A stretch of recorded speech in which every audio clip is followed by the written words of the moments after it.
I'm hanging out with this guy named Zophar now, who's a streamer, and he's the guy. I don't know if you guys remember something called Zophar's Realm, from the 90s, a website. It's still up, but it was most popular, I think, in the 90s. No, okay, that's fine. Though I have been looking at like websites and stuff that recently, websites that are from the 90s that still exist, and I think they're hilarious. like they haven't been changed since the 90s. Right, yeah, so they still have like... My favorite thing that I had forgotten about was the view counter. Yeah, right. Remember, are some of those every still website working? used to have a view counter. Yeah. So I guess some of them are still working then, eh? I guess. I don't know.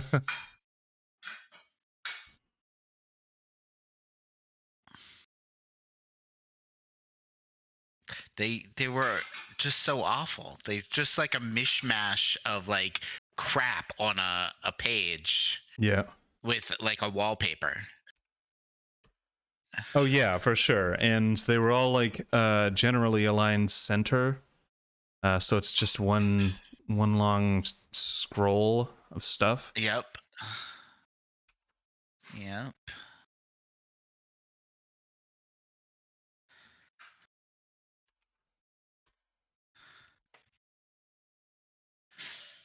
Let me see. I can I get to post to the Cepheus engine Discord servers I'm on now too. Hello, James. Hey, are you here? Hello. Hello. I must now turn up volume on your channel. There we go. Right, yeah, of course. James, otherwise, how are you doing? I'm doing well. I'm so glad to hear that. Excellent. Are you doing ASMR? No, this is my normal talking voice. No, it's not. You might want to turn me up if you can't hear me. Nope. Aww. He knows your game. How you doing, everyone? Oh, I'm doing good. Excellent. Excellent. I unfortunately don't think Sandia will be with us this evening. Okay, all right. Yeah, I'm a bit bummed too, but she just got a new roommate after she had a horrible roommate. Oh, okay. And well, I'm glad about the new roommate. Yeah, and so they were going to hang this evening. Right, okay. And get together. And I said, well, she can come along too. And of course, they just look at me like I'm crazy. So. Yeah. No. Ew. Bring back the horrible roommate. Yeah, so she probably will not be with us. She might listen in for a minute or two a little later on. But right. She'll be with us proper, so. But that's okay. We got peeps. I disagree. This is a horrible thing. There she is. Yeah. Hello? Candy. There you are. Wonderful. How's it going? Good. I was trying to log on the Discord on my computer, but apparently I can't remember my password, and I'm too lazy to forget my password. So wait, you're too lazy to forget your password? That is so lazy. Like, to reset my password. I'm too lazy to reset my password. Okay. So there's that. I'm also apparently, I didn't think I was that lazy, but I am apparently that lazy that I forget my password. Right, yeah. That's something like Google that's what Chrome is for. It remembers all your passwords. Well, I thought so, but I think that because my daughter uses my laptop, I think she might have perhaps reset her Discord login onto my Discord login. Right. So, yeah. Children, they're the worst. Right? Right? All of her friends. Yeah. Well, no, because it won't log me into her account either. So now I'm screwed. How are you doing, Mouser? Hey, there you are. Yeah, I just got here. So, cool. And I'm just finishing typing onto my onto my computer about how we're I'm so streaming. glad you're So doing there we go. well. Now all done. Bring us. What's happening? What's happening? What do you mean? What What's are you Yeah. talking What about? is happening? Nothing's happening. What's, Nothing how are is you happening. feeling, Raven? Are I'm you all feeling- like? I'm still. I don't know. I'm still sort of physically out of it, but mentally I'm more back in the game, I guess. That's good. So You're enough still to be here. recovering though. So Like, that's good. Yeah. When I saw him on Sunday, he looked good. Yep. Sweet. He was. I'll be right back. Yeah, I figured was it really faster. happy to be out and seeing people, so that's good. Nice. Yeah, I bet you. Password. Oh yeah. Hold on. I'll be right back. Hold on. Okay. All right. And Hold on. I figured out my password. yeah. So is that what's had happened? She had to go and reset her password and come back in. No, she remembered it. Oh, she remembered it. Oh, good. Oh, I'm so glad. Yes. I'm so glad. I guess my mind is still a little bit out there. I can't even listen. So you did go in People's on Sunday? Yeah, I did, and that was fun. There's only a few of us. It wasn't like a huge full table like it usually is. Right. But there was four players, one DM. So that's great. That is a kind of a regular sized party. Yeah, Awesome. it was fun. Yeah. They met some goblins. Yeah, we went 15 feet down the hallway. Had a rest. Was it bugbears? Yeah. Wow. Bugbears. My Sunday game was great because it takes 4 hours for my players to go about 15 feet in the dungeon. So we've been in this quarter of the dungeon where it's level 1 and there's only 23 more to go. Yeah. It's taken us since November to get that far down the hallways. So Hey. it's slow, but it's fun. Yeah, it's pretty slow. I don't mind it. No. Yeah, sometimes that's good. Sometimes that's all you need. We're not in any hurry to get anywhere. No. So that's cool. You No, play if D&D it- on if it- Sunday? Yeah. Yeah, if it takes years, I mean it's fine. We've got good company and we've got a lot of good times. So And now that you're gonna be in Toronto, yeah. Yes. That's right. Yes, You get to come. Woo! absolutely. If you still want me, unless I've annoyed the crap out of you guys. and Yes, we do. stuff. I'll be right For back. our game- It's a little dark in here, so see if I can change it. For our game on Sunday, we figured out last Sunday that we would just pass it on to the next generation of kids that we have, and that way they can get on to level 2 of the dungeon. So, Well, it's a little bit. level I 3. mean, by the time kids are ready to play, you're talking like 15 years. We'll at least be at level 3. Yeah, it should be at least at level 3. Just going down the stairs. Usually, kids are starting way early now. I have a couple of my friends. Their kids started playing D&D like 2 years ago, I think it was. And Yeah. so that would make them like 9.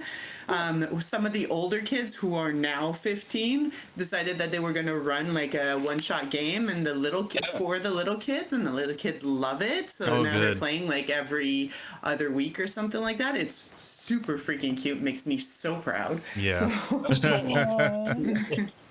I mean, it's just telling a story, and when you're a kid, you far more easier to fall into your ability to imagine than you are when you get older, right? So Yeah, I think so too.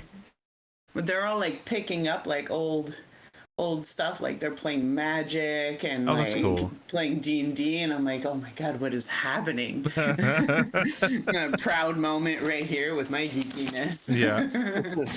Proud mama. Oh man, I haven't played Magic the Gathering in a long time. I've played Yu-Gi-Oh more recently than Magic the Gathering. Yeah, I play Pokemon with my kids, and they're not getting it, and I'm like, I can't play with you guys. Yeah. Find What do you other mean? people's, because I can't do this. Evolve your Pokemon, and then you totally trash the other people. Use your best abilities. Use up all your mana. Is it called? No, it's not called mana, is it, in that game? No, but that's what I want to call it, and that's the thing. Like, they're not understanding that mana is important, and they're all like, "No, I don't like that card. It's not nice." I'm like, "Oh my god, okay, no, we're not doing this right It doesn't now." look cool. Ugh. It's not a pretty card. Yeah, well, I mean, in all fairness, when I started playing Magic, I built myself a pretty white deck, so it's just the pretty cards, and it kicked ass. Of course. But I used mana, so. Yeah. The first Magic the Gathering deck I ever played was Elves, because I really like Elves.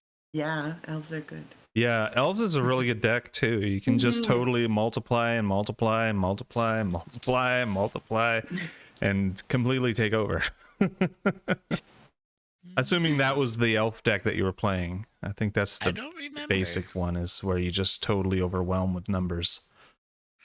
Yeah, the green, the green deck used to multiply a lot. So I don't know if it was just specifically elves, but the green deck used to do a lot of multiplications.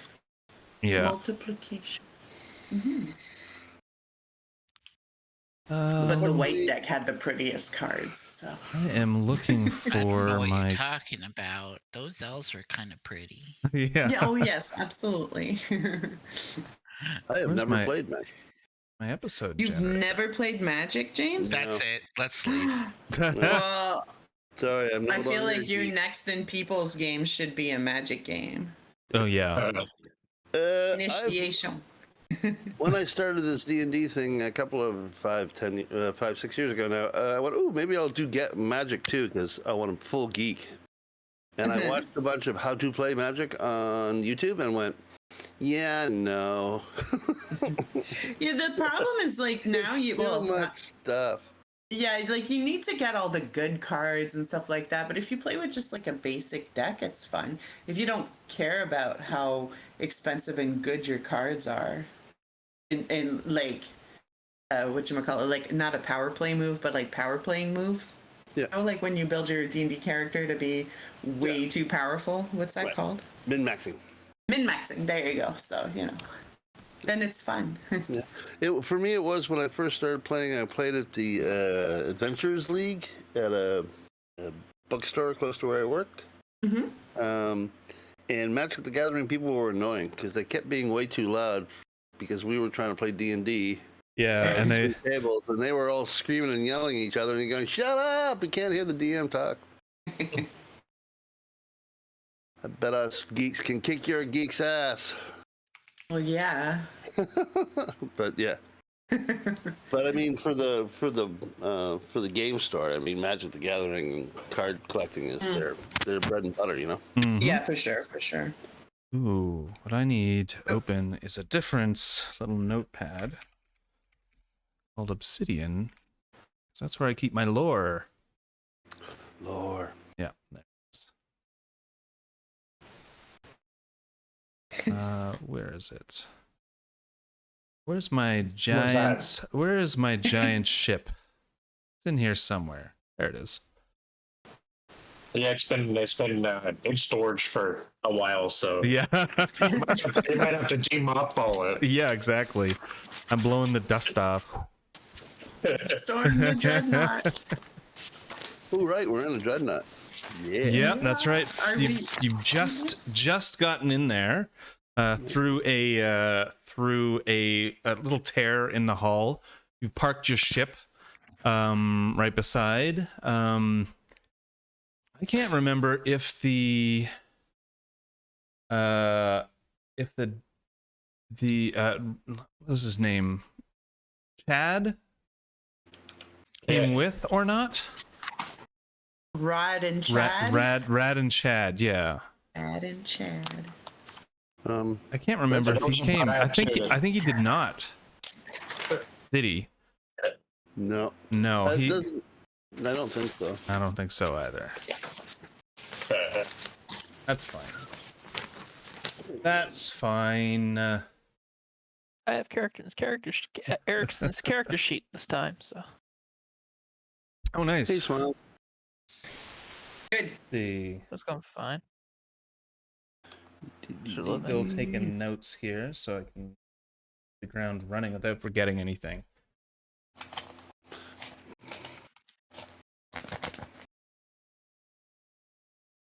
No.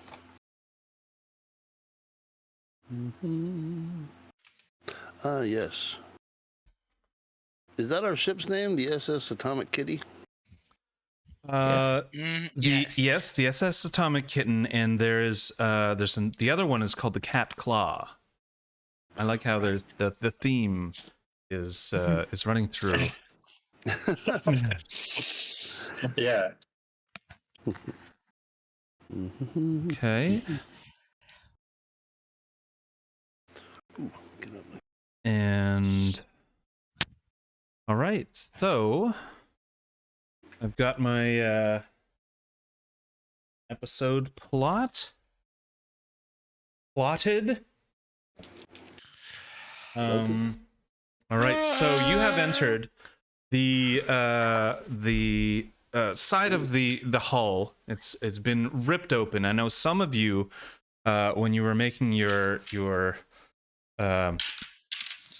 checks to make sure that you got in there okay and unscathed, actually got scathed a little bit. So that is unfortunate. I know that. I am damaged. Yes, you are. You got scathed, and you weren't wearing a vac suit because you are an android.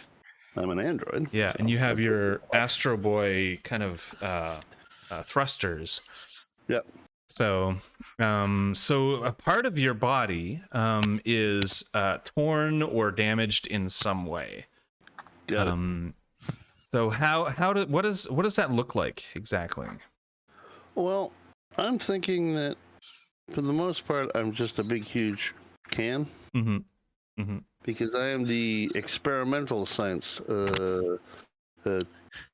technician. I'm the eighth one of the EST. And yes, so of course. It doesn't look like super pretty. So maybe like there's sort of I'm assuming there's a rather large dent now in the side. Yeah. It's sort of torn open, so you can see some of the wires and gears that are going on the inside. Wires. Where is that specific? Well, you can see it right through the middle of the chest. Wow. Okay. Yeah. Oh gosh. It's been so long since we played. Damn it. Right on your solar plexus. Wait, no, that's where. Yeah, that was joking and saying that. What's your name? Pasifina Rex is actually Pasifina. in a seat on your chest. Yeah, I was joking. It's like right between. You can see the hole in me, but through the hole in her chest now. No, it would be on. I assumed because I believe it was when we were trying to get through. Yeah. So it was a tricky maneuver, and it was jagged metal all around, and you're trying to get through the hole.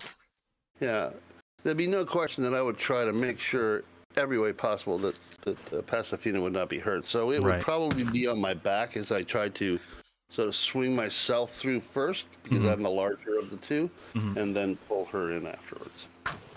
So I got sort of scraped along my back and side.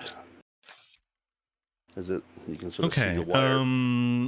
I'm not gonna have you take damage for that. I don't know if you took damage, but I want you to not have damage. But it might come into play at some point. Like if it starts getting too hot or something, like your insides might like your thermal covering is gone. You know. Yeah. All right. Could I do an RPE thing with? Yes. Please do. Pasifina? God, I gotta write that down. Pasifina, I believe I have been damaged. Could you check? She will take.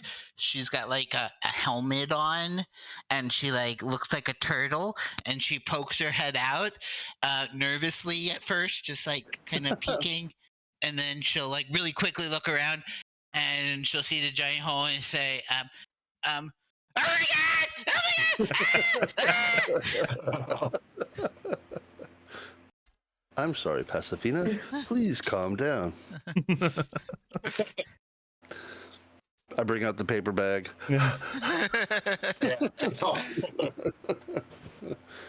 If you could do me the favor of looking at my damage, it would be greatly appreciated. Of course, of course, of course.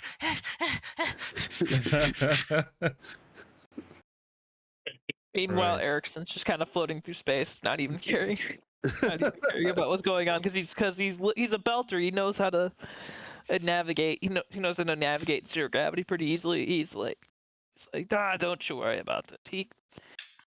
He can be repaired easily. You can repair any simple android with a few spare parts. Thank you. This would be very helpful. And let's see, what does she have on her? You're technical, aren't you?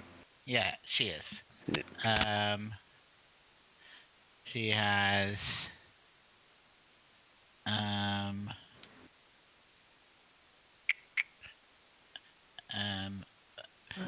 keep an eye out for stuff that we can use to help prepare you, because I don't have anything on me. That would be greatly appreciated. Thank you for your help. Need like a welding torch. I will put Pasafina back into her chair. Perfect. All right. I have if any I don't know if you guys have the link to the stream, but I will be using a slight visual aid, just to kind of I like visual aids. yeah, just like a geometric shape of the room, which is kind of, what is that, 1 2 3 4 5 6, a hexagon. But there is a tear, obviously, in one of the walls of the room.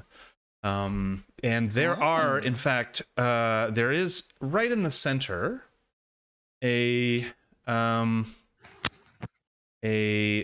press Buton. There we go.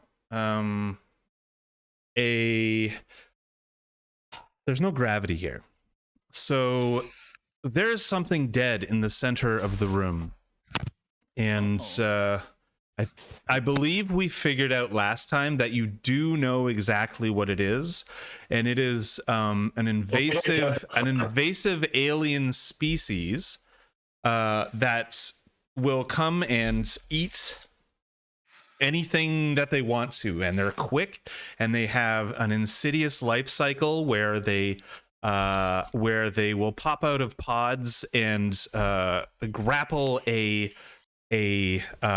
unsuspecting person and lay eggs in them. And unbeknownst to this person, they will be carrying and incubating these eggs until the alien pops out. So obviously it's H.R. Geiger's Alien. And there are large versions of them that are fast and mean. So Yeah. So so that's exactly what is hanging in the middle, not the large one, but the face hugger. The sort of larval. Depository. Yeah. Thing. Yeah. I put a screenshot in the Discord. Cool. If anyone wants to look. Screenshot. Take a look at it too. I know what the alien looks like. Yeah. I played too. I have Of watched the too much. building. I have watched too many. Oh, that's the thing. Floor Okay, plan. never It's mind. a little. I thought it was the. Looks I like, thought it was kind of alien. looks I was like like, oh, I know what Pac-Man. that looks like. I've accidentally drawn Pac-Man. So there are also 4 doors in this room, other than the breach in the hall behind you. Looking around, you can see that it is there are a lot of bare pipes and wiring that is sort of just resting in hooks and control panels. So it's a little bit low tech. This area, if you can imagine the what is it called? The alien mining ship from Alien. It's Nostromo? Yeah, okay. So if you can imagine this ship, it's very industrial looking.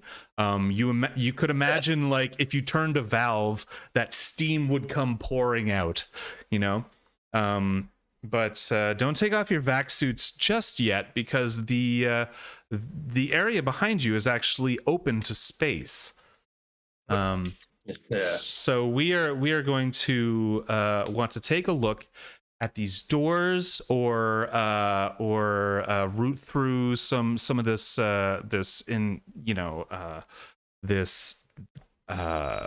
this industrial equipment, or come up with some kind of a plan. So I'm guessing this is like a disused area of the ship. It's pretty disused. Yeah. Yeah. So, yeah, especially because it's a vacuum.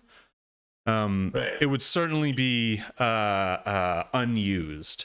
But if you remember from last time, there was an imperative, because you were scanning the ship, and there is activity inside of the ship, and from the look of the scans, I think someone rolled doubles twice, and they got that there was it was a lot less intentional looking, like as if the ship isn't being used for what it was built for anymore. And this area of the ship has the least amount of activity. And I'm guessing you probably know why now.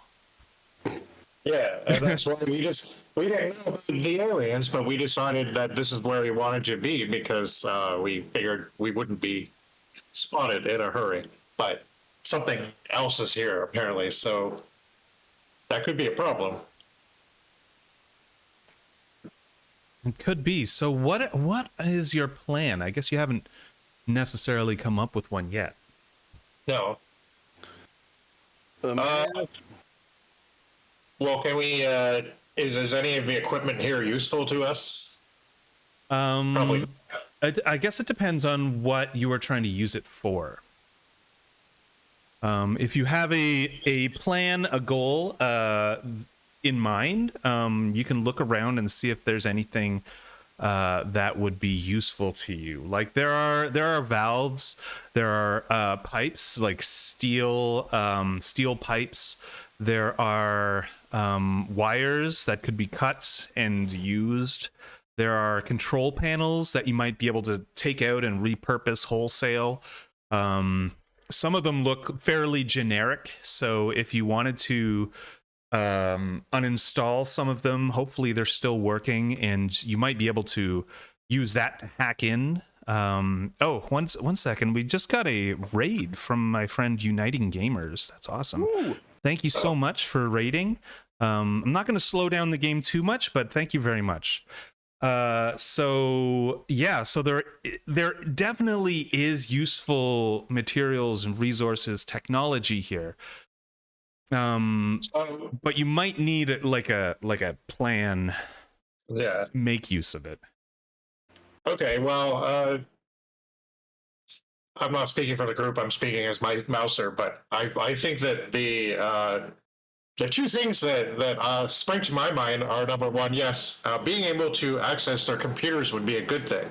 Number two, as soon as we open one of these doors, that alarm's probably going to go off.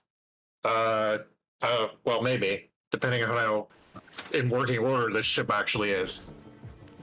Because especially since we are in a vacuum, so the vacuum sensors will probably go off. They're usually on a backup or separate circuit. Yes. So we need to find a way to circumvent that problem, and maybe getting access to the computers would be the way to do it. Actually, right. So The panels. I'm just going to interrupt you, and then we'll get to what you want to say. The panels do show signs of life. They are they're currently they look like they're on standby, right? There's still like a blinking green LED going off on the bottom right of each of these panels. So what were you going to say, James? Excuse me, I got a cough. Give me a Right, sec. of course, yeah. Erickson's gonna try to see if he can open the doors without setting off the emergency systems alarms. Right. I was going to ask Pasifina if she could spot. Can you see, Pasifina, if there's any interface that we might be able to? Pasifina will. Oh no, she starts to unturtle, and then she returtles, and you don't see this, but in her little like cocoon harness that she's in, you start hearing a typing, like a text message typing really fast. Yeah. And she's using her Omni computer to try to interface with the computer on the ship. Yeah, of course. I thought you might be doing that. And also oh man, what's his name? Red. I want to call him Red. His name is Erickson. Eric the Red. That's why I want to call him that. Erickson is definitely taking a look at the physical structure of the doors too. And so I would like let me see. I would like both of you, I guess. No, Erickson, roll knowledge, and Pasifina, roll technical. Okay. Here we Knowledge. go. Knowledge. Can I? I It's do not kind of. have knowledge. Fuck. Do you have technical? Yeah, I have technical. Okay, and I roll have technical space. too. That was not the greatest roll. Right. An 8. An 8. Oh, Okay. I got a nat 2. Wow. Okay. Yeah, Well. All right. So we'll figure out what Pasifina knows first. So she's really good at this like hacking junk. We've seen her do it before. And an 8 will pass. So she can get into the system through her Omni computer. And that's absolutely something that would be fine. Now, Erickson, you failed your technical skill. Your checking the doors check. So, and you did it with doubles. And as we all know, there's a thing with doubles. 2 matching dice will result in a complication, which... Wow. Yeah, which was dictated by the person rolling the check. So it's not a critical fail, but you do fail, and you, in fact, get to ask me a question about the environment, or you get to narrate some kind of boon or that your character gets in this situation. Certainly, the alarm doesn't go off. This is good. Okay. And so, or you can leave it up to me, and I'll figure out something that is beneficial to you. The thing that would be beneficial is not necessarily if the emergency power grid is online, but whether or not the doors themselves are already sealed to prevent a vacuum leak, and if you would have to use like something like a blowtorch on them. Right. The doors themselves are sealed. So they're locked mechanically. And you could use a blowtorch, and that would work. It would also damage the seal. Like the next room would also be a vacuum after you've done that. But there, you could also probably no. You'd have to leave it. You'd have to leave it up to Pasifina probably to unlock the doors. So yeah, you could absolutely use a blowtorch to get through.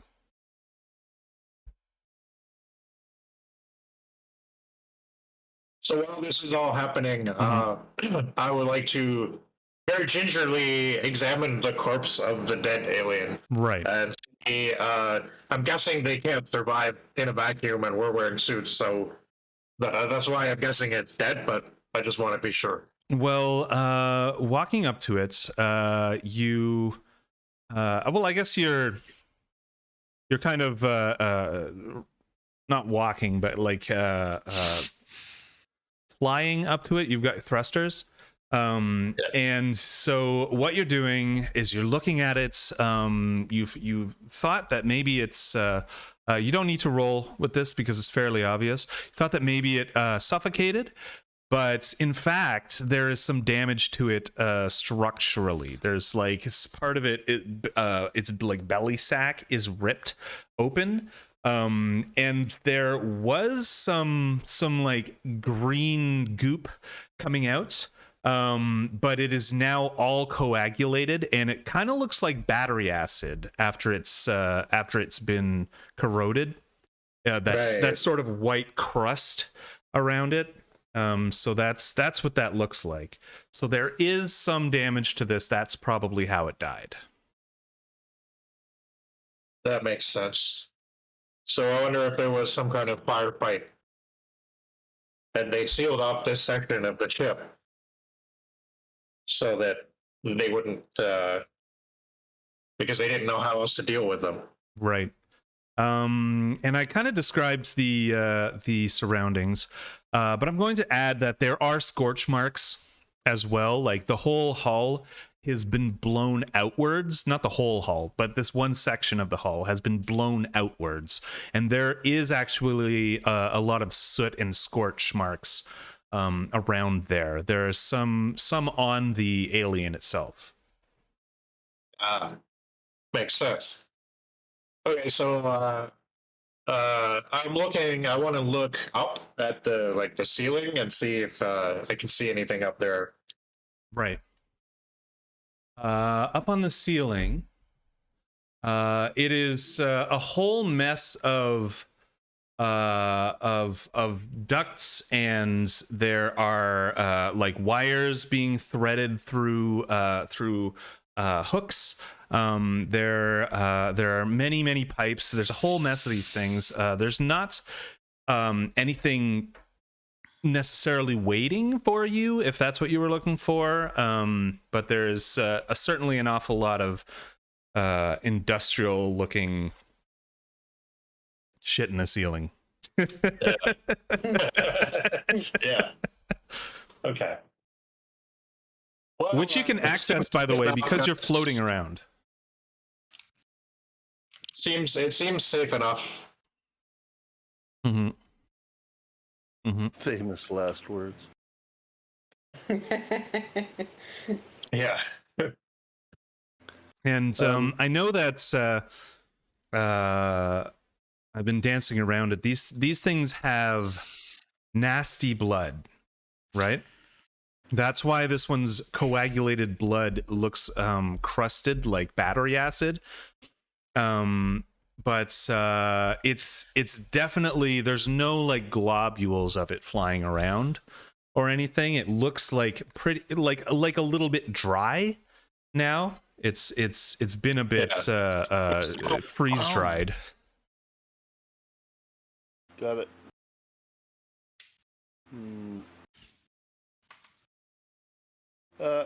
So are we in the room?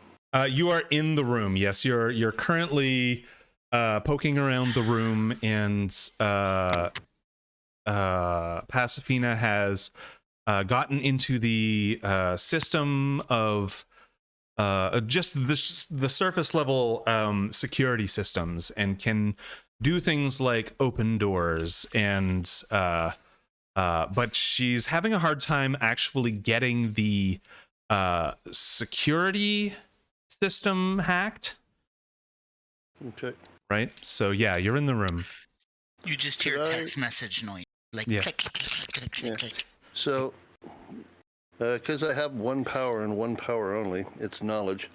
Could I look down through the clear glass bubble over Pasifina's head and see if I can see what she's doing and roll a knowledge to give her a hand?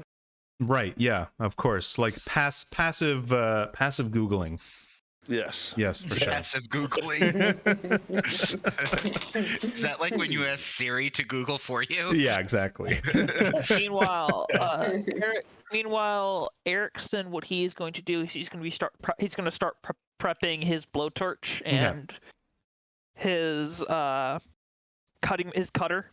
Right. Yeah. He's basically going to be getting ready to start going through the doors. Yeah. Yeah. I love cutting torches.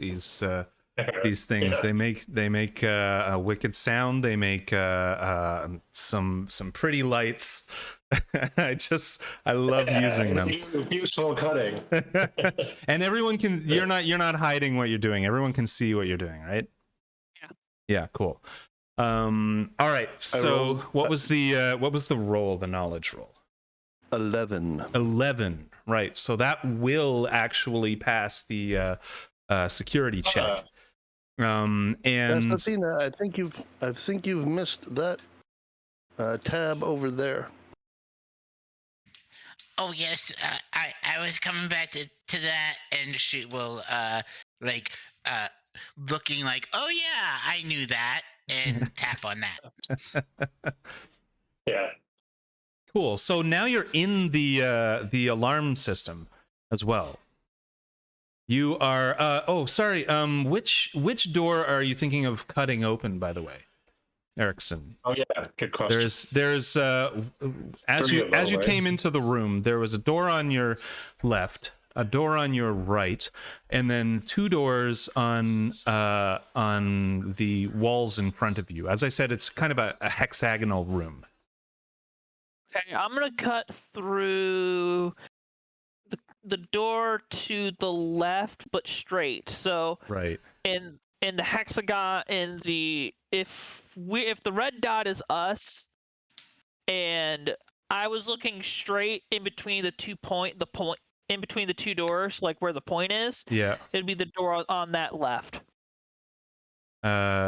I swear to God, I'm gonna start calling these 1, 2, 3, and 4. Yeah. Okay, that makes sense. So from left to right, 1, 2, 3, 4. Okay. All right. Door so 2. ahead of you, the door 2, the second one from the left. You've got your thingy out. You're gonna start cutting. Plasma cutter. Yep. He's gonna start cutting as soon as the alarm's down. Because once the alarm's down, that means we don't know. That means the aliens shouldn't know that we're coming in. Right. Yeah, that's right. So is that what your plan is, Pasifina? Is to bring the alarms down? Now that I hear him saying it, yeah, she'll do that first. All right. So the alarms have come down, and there is a different pattern in the green blinking of the LED. But they're still in standby mode, these little consoles.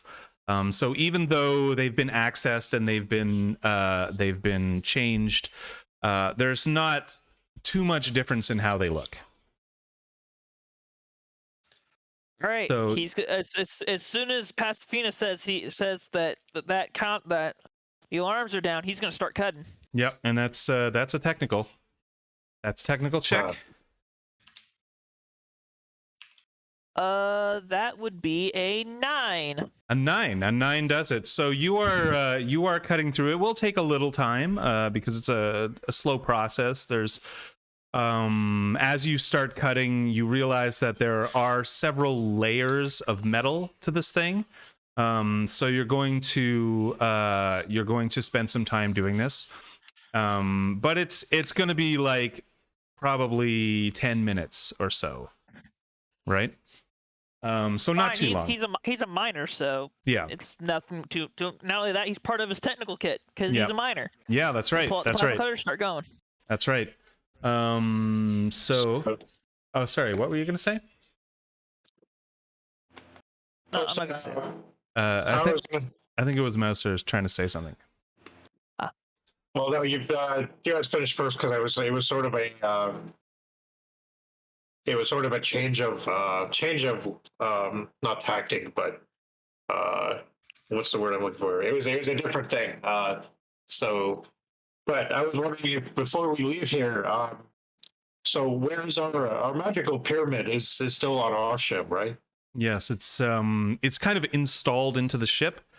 Because you used it to get to the ship, so there's now one of those telltale pillars made out of ship that it is resting on, that it is hovering above, and that is back on the ship. You'd have to leave the Hulk in order for that to yeah, and that's fine.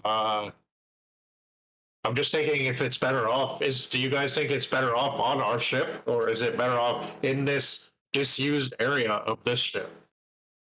On our ship. Maybe, yeah. If it's on our ship, like if they actually manage to get some working scanners and shit, they'll already know that our ship is here. Whereas they have no reason to look at this area of their ship because they assume that nothing is happening with it. Yeah, but if it's on this ship, someone else can use it. Yeah, if it's on our ship, because I mean, we locked the door when we left the ship. Someone locked the door, right? I hope so. Pasafina will pipe up and say, don't worry at all. Professor Mallington is keeping watch. Yes, right. Excellent. All right, so you have been cutting for a little while, and you are able to get through. And as soon as you start breaching the door, there is a wild hiss of atmosphere.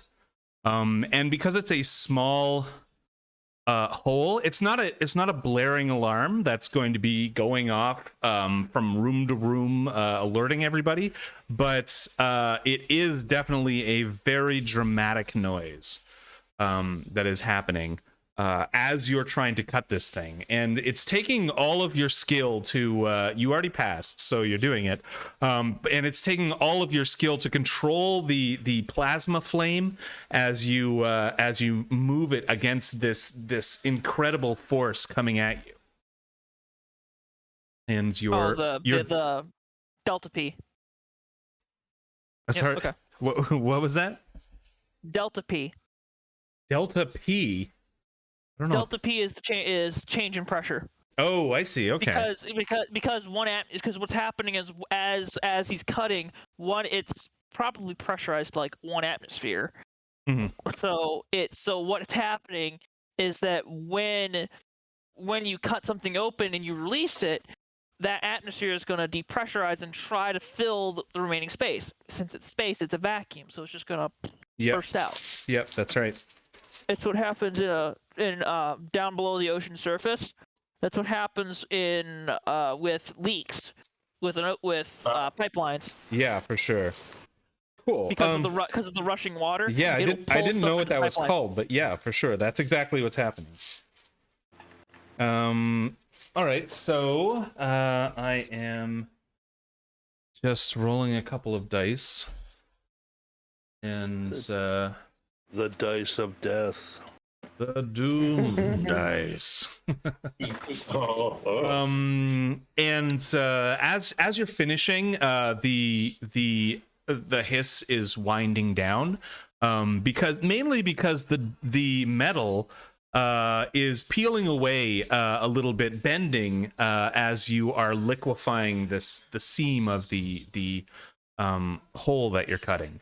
Right, so partly due to the change in atmosphere, but also partly just due to the heat in the metal. The metal is buckling a little bit, so it comes quicker and eventually stabilizes just as you end your cut. And you could you're looking at it, you could probably just pull the door away. I'm assuming you're wearing like the heat proof vac suit gloves. Yes. Yeah. I was going to say the same thing. Yes, Just you have to- are. Yes, I would also assume that that's exactly what we've planned for. Yeah. All right, so you can just pull it away, and you can see inside there is let's see. Let me see. There is right here. What would there be that would be useful for you? There would be it's right on the edge of the ship. So I'm guessing it would probably be. No, it's not ballast. It couldn't, because that's mainly for weight. I'm gonna say that it is a buffer area. That seems to be running between the maintenance deck and the outer rooms. But there seems to be like it's a kind of a buffer space, like you've cut into a hallway. So this shape is wrong. But you've cut into sort of a long hallway, and you can see at first glance, you can see that this is lived in. You know, there is signs of habitation here. There is you're looking around and you're seeing like there's a glove draped over a pipe going by, and there's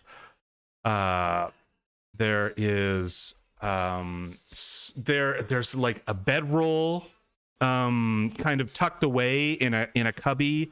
There are all these small things that show you that there's definitely somebody living here who isn't any kind of xenomorph alien at all. Levidian.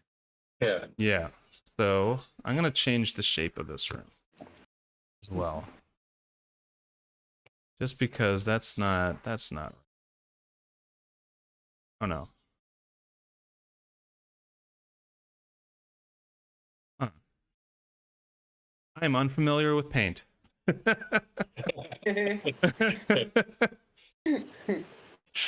Okay. There we go. And this is a longish hallway. To your right, you can see that there is a door on the north side of the hallway. And you've basically created what is a T intersection here. But you see no people. There are no people around.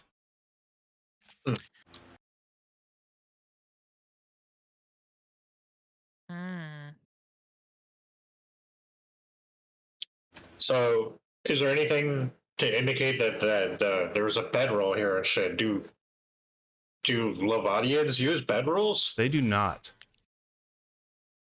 Didn't think so. No, they don't at all. As far as you know, I mean, you've been there and you've studied them and stuff, but you've never. You wouldn't even know how that would work. Raven, just off board, your MS Paint skills are masterful. They're awful. I'm struggling. They are beautiful.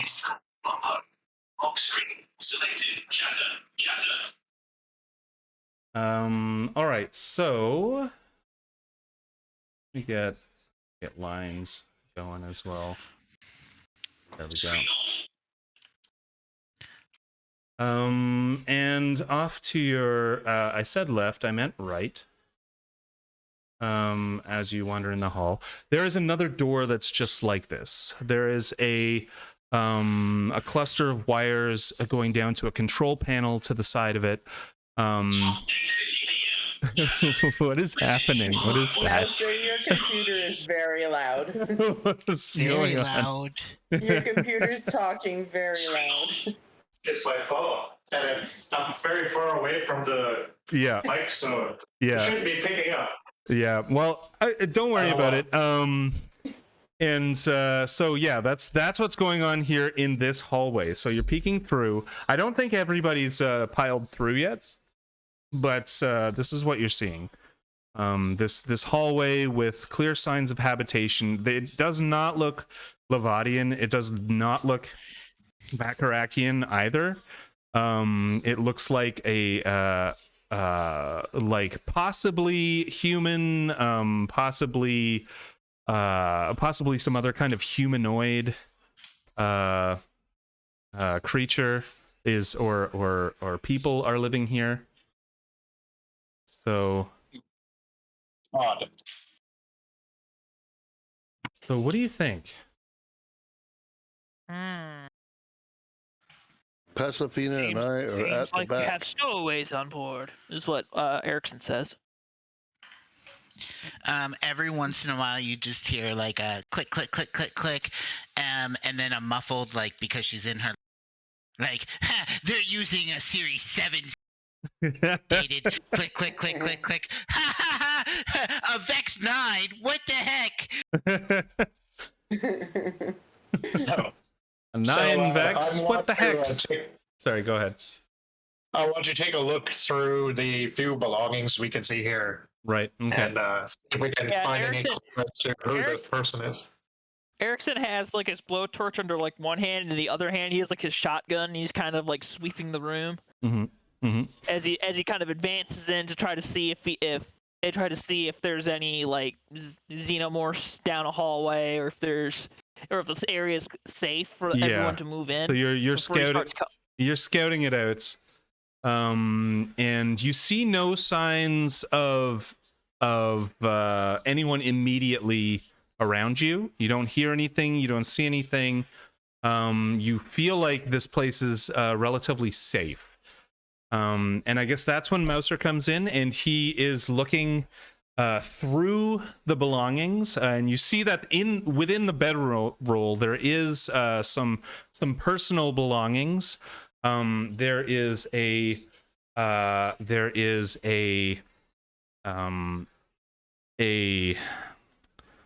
picture. There's a little, like, basically a Polaroid of a woman. You don't know her. Obviously, she is humanoid. She has like a teal colored skin. She has these mandibles coming out of her cheek area. But she seems to be smiling and happy. She's waving at the camera. And there's on the back there is some writing as well. I'm not sure that you can read it. So Oh, I'd like to read it if I can read it. Can I read it? you cannot read this language. Well, Okay. actually, I don't know. Make a knowledge roll, because you're pretty worldly. Okay. It'll be hard though. It'll be a 10 difficulty. So hang on a sec. Now I have to look up all this knowledge. What was it? Yeah. Okay, knowledge 2. All right. Okay, and am I rolling 2d6? 2d6, yeah. Okay.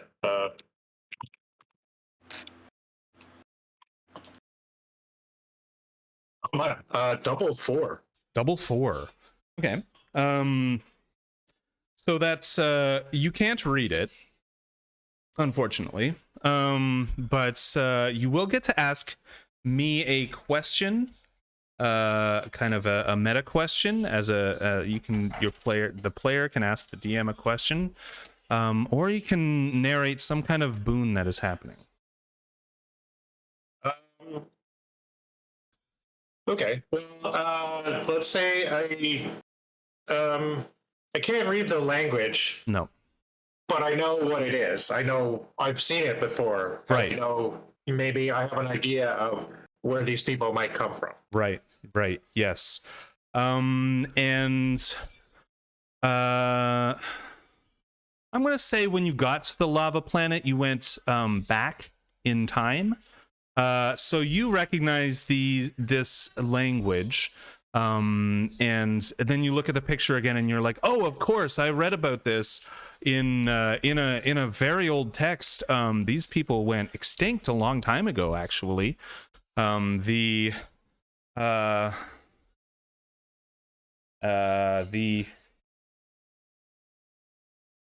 That's too obvious. They have a name. They're Landrosans. And and they had a spacefaring civilization for it was a pretty short spacefaring civilization before they were actually annihilated in war. And they weren't waging war. They were victims of somebody else's war. They were kind of in the way, right? So their system was destroyed. Not the whole system, but the people in it. Yeah. So this picture is not that old, though, is it? No, it's not. It seems like it could have been taken a few years ago, probably more than that, maybe 10 years ago. So it's not that old. You figure you're placing yourself in the timeline now that these people still exist. So this is the first that I've known that they still exist. So I'm kind of happy now. I'm like, oh, that's cool. They still these people were supposed to have died out a long time ago, but it seems that some of them might be left, and that warms the cockles of my cold heart. I like that. And I just wanted to let Pasifina know. Oh no, Pasifina wouldn't necessarily know. Because Amy's old character knew that and you don't. So I'm not going to say that. Yeah. Would I have some knowledge? You would have some knowledge if you were asked, and we'll assume that you are. You will say that yeah, for sure. Which time you're from this time, aren't you? Yes. Yeah, so because you just came here normally on a spacecraft. So you're saying, oh yeah, the Landrosans, they're a recent kind of addition to the spacefaring community. Friendly people. They make this elaborate artwork that is in the form of clothing. It's made out of what it can be most closely described as leather, and that's like one of their major exports is this it's sought after leather clothing, and so you're saying this, and it's dawning on Mouser that maybe when you used the pyramid before, you actually went back in time to when these people were alive, and in your original timeline they might be extinct. They're probably extinct. This might be a different timeline altogether. Yeah, this is probably just because you went back in time, you landed here when these people are alive. I didn't realize we'd gone back that far, Tom. Okay. Yeah, you're thinking now that, oh wow, these this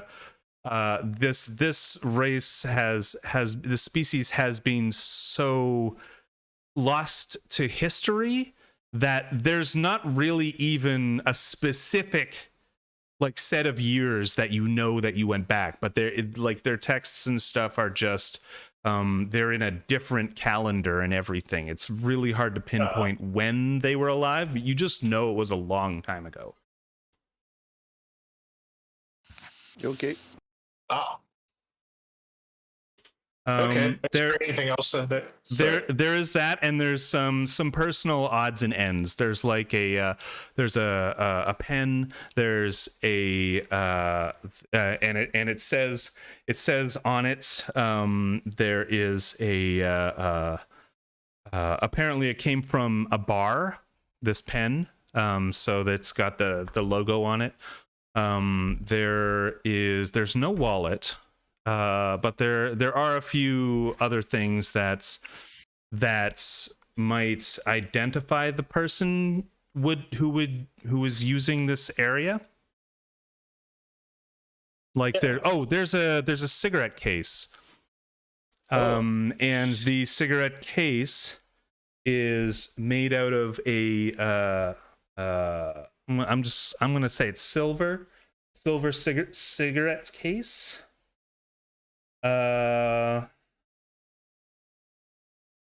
With initials engraved into it. They are JW. You can't read that, but if you handed it over to a protocol droid or something, he would say, "Oh yeah, that's these two letters in Lendrosian." Okay. So nobody in this party can read this language, though, right? Well, we do have an android in the party who is basically who is Google incarnate. I can decipher it. Yeah. If you could pass it over, is it on the wall or is it a piece of paper? It is there's on the back of the photo there's some writing. And on the cigarette case, there's an engraving on it. Got it. The engraving. Mm-hmm. So who is the person on this picture? You're looking at it, and it says come back to me. I will always wait for you. And it says the Lendrosan equivalent of it can say her name. Why not? It'll say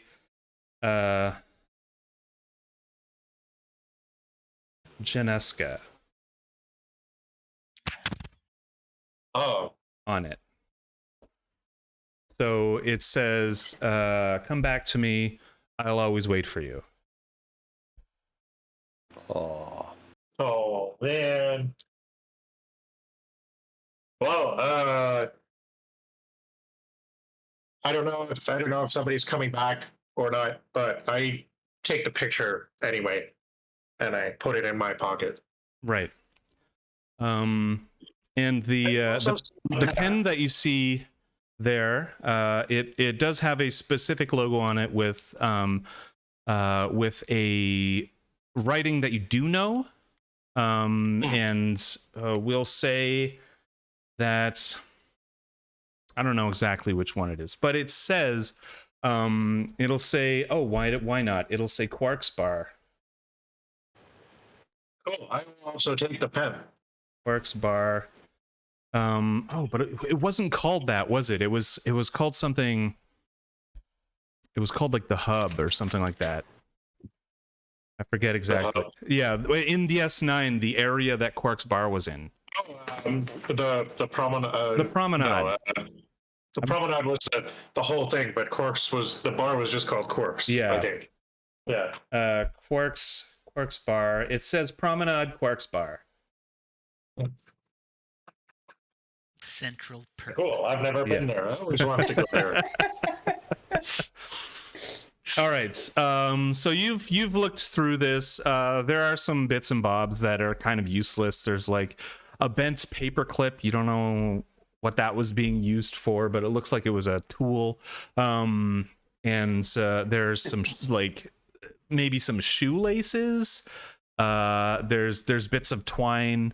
So pretty useless stuff to you unless you can work some magic and make something out of it. But you've got a lot of resources around you. A straw and a rubber band. Please save my wife. You hear for a second the typing on the little Omni computer stops, and a little eye pops out from her holster, and someone's Pasifina will say, if you all see a engineer room or like a storage area, please let me know. I'm looking for a portable welder. Oh, a portable welder. Cool. And I know Erickson looks down at the portable welder in his hand. And probably thinks twice about just giving it up as one of his main tools. No, he's never given that portable welder up. Yep. As a side note, like Zen is just standing by the door, kind of keeping an eye out, making sure nobody comes in. But I'm getting real fidgety. Like my hand is real close to that trigger, and my fingers are drumming. Of course. So. Yeah. So there is a door on the north side of this corridor, and the corridor actually goes off to the left and right and turns almost as if the structure of this place is there are like hexagonal cells, and that's what the rooms are made up of, and you are between these cells right now.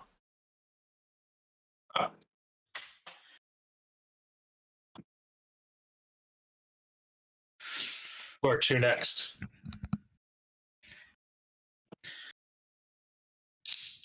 There are a lot of options. If you go back into the last room, there are 3 more doors you have not tried. There's a door ahead of you, and the 2 left and right down the corridor. And as you're deciding, I'm just going to refill my drink and probably also get some water as well, because this Tell has. Helen I say hi. I will, yeah. And this has alcohol in it, so I'm gonna need the water. Yeah. Okay, well, maybe we should check out these other 2 doors on the left and right before we go anywhere else. I'm cool with that. Certainly, that sounds well. I mean, I think we should go back, but barring that. You think we should go back to our ship and leave? Yes. Oh, but we can't do that. We just got here. But this way is the danger. Maybe. Is that what your computer is saying? No, that's just logical. You will find that Pasifina's standby is always run away. Thus, the chair that she sits in. That's why I'm still breathing. Indeed. Yeah, that was because of your asthma pump. Yeah. I still think one of the favorite things that I've come up with her were congestants, just in case she takes too many decongestants. I got uppers, I got downers. I got middlers. She's got something for everything. Yeah. Well, Pasifina, do you have your inhaler with you? And as like you say that, she peeks her head out, and you notice like it's like in the side of her mouth like a cigar, and she goes and squirts it again and goes back down. Excellent. Is that somebody just leave and come back? Yeah, that was me. Sorry, I tapped. Uh, I was, yeah. Tapped out. Yeah, accidentally. I think that Pasifina has a contraption where it's a paper bag for hyperventilating with her asthma pump included in to balance that It's like a nebulizer slash like out. carbon recapture device. I like it. Hello? I have Hello? returned. You have? hello. Yes. Have you? I have. I can Unless hear I your voice, but I haven't. can't- Oh, no, you have. that's weird. There's like a 4-second delay. Yeah, there's like a little delay, so it's like I hear your voice, Oh, on but I the don't on the see stream. you. Yeah, Ah! right. Of course. Oh, weird. All right. We decided So to is look at- sorry. What? I think we decided to open one of the two doors in this immediate corridor, the ones on the left and right. They aren't doors. It is you know, as if a corridor were bending around a hexagonal cube. Sorry, a hexagonal cell, not a cube. As I'm typing on this thing, Raven, am I able to bring up a system like if this were Star Trek, like all the crew members' comm badges to see like where they are in this ship? Something similar to that. Like basically, are we like, if we go into another room, are we about to encounter a bunch of bad guys or maybe not bad guys, but foreign people? There is you are absolutely sure that there are more robust databases and stuff in this computer system, but you've only really scratched what is possible with this. So you've gotten access to the doors system, and you've managed to break the security, but you haven't gotten past that yet. You're probably thinking you need a real terminal for that. Gotcha. Only some of the systems are going to be connected via Wi-Fi. Can I pull up on here where the closest terminal might be? This thing, this Omni computer, it has like sensors and stuff on it too, doesn't it? Sure. So you're looking around. You're looking around with your sensors. You've been doing this for a little while. I mean, you've been role playing that you're tapping on it and stuff. So you are seeing a difference in temperature from where you came from. And up ahead there is there like the whole space in front of you is all warm, but you can see little spikes, not little, but like spikes of heat that are moving around, and as you've been watching them, you've seen that they seem to be moving intentionally as if they're people. Right. Okay. And you're looking through the walls. It's like a pointed thermometer that can penetrate. Ooh. I will point out in the different directions. There seems to be possibly one person over there, and over there might be two.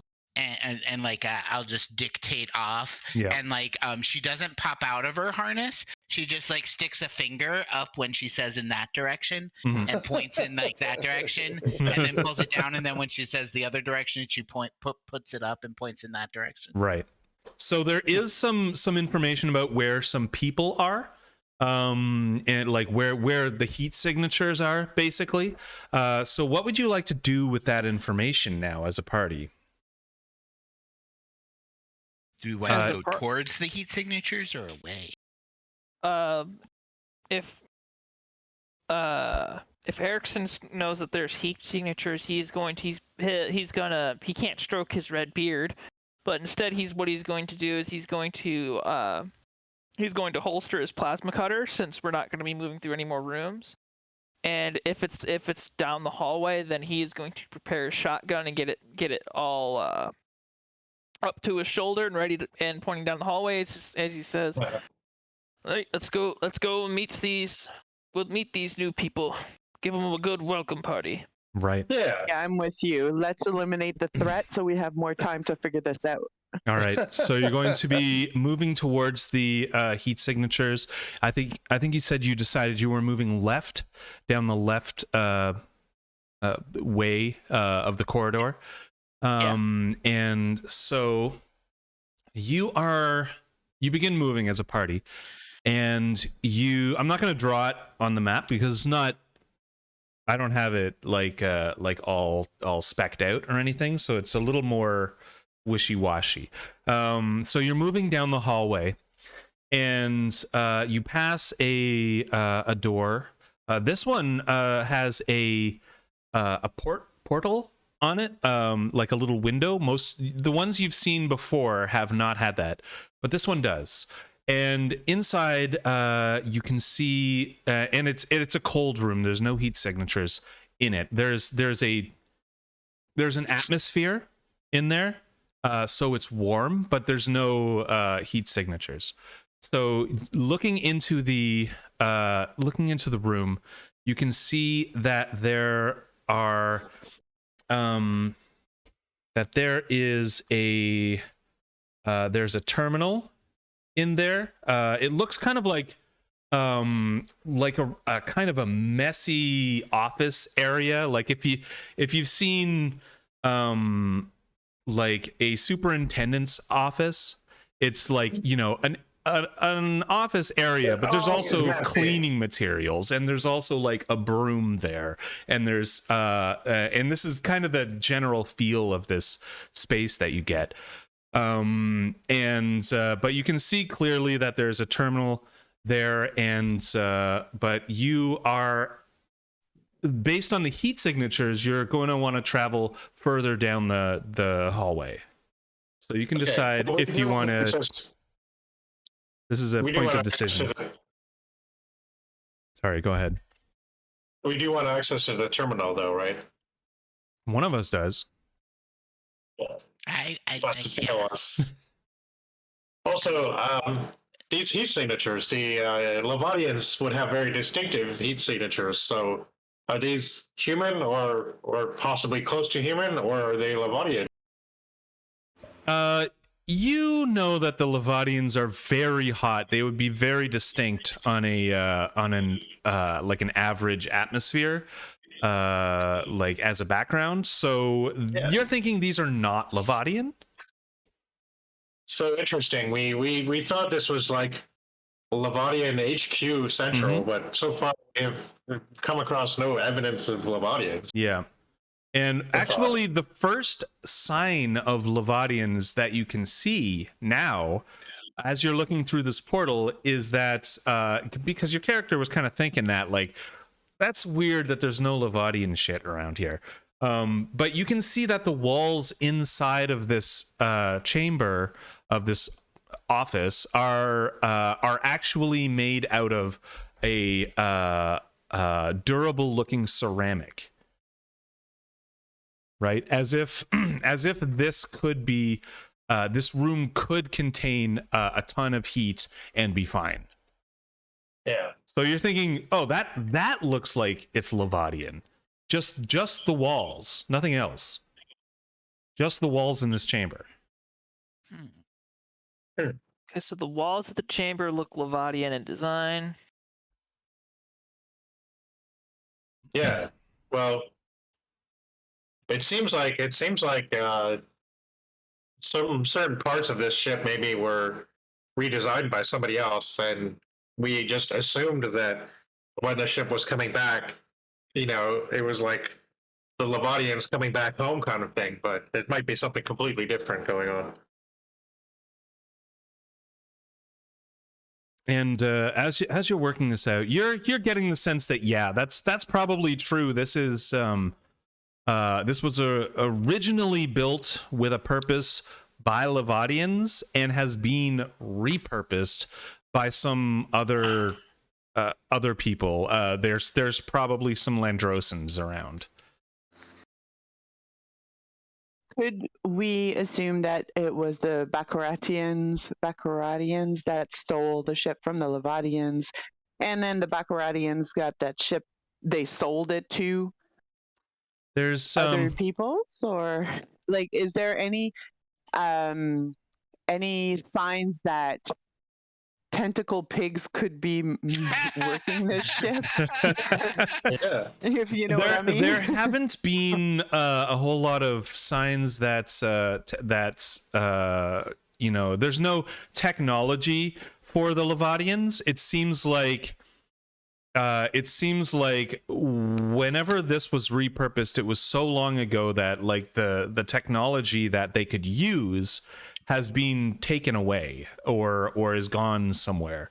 But you're looking around, and you are actually seeing at intermittent intervals in this corridor little holes, yeah, they're just little holes, and you're thinking that looks a lot like the Bacarakian burrows that they were escaping to on the surface of the planet.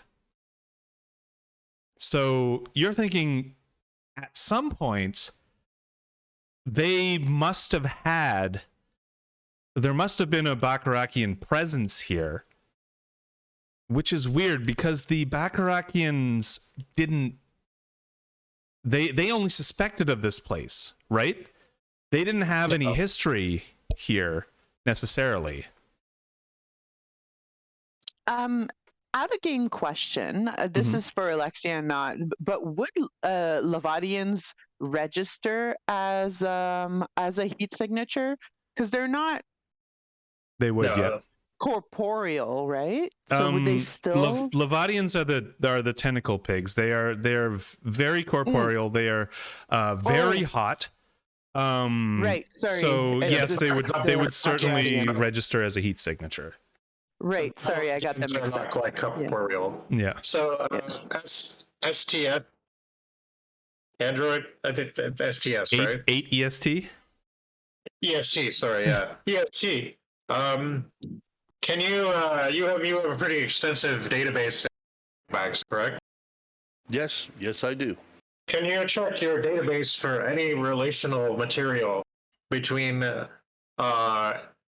Landrosians and Bacarakians or Levadians? Look especially maybe for conflicts or trade negotiations or something like that.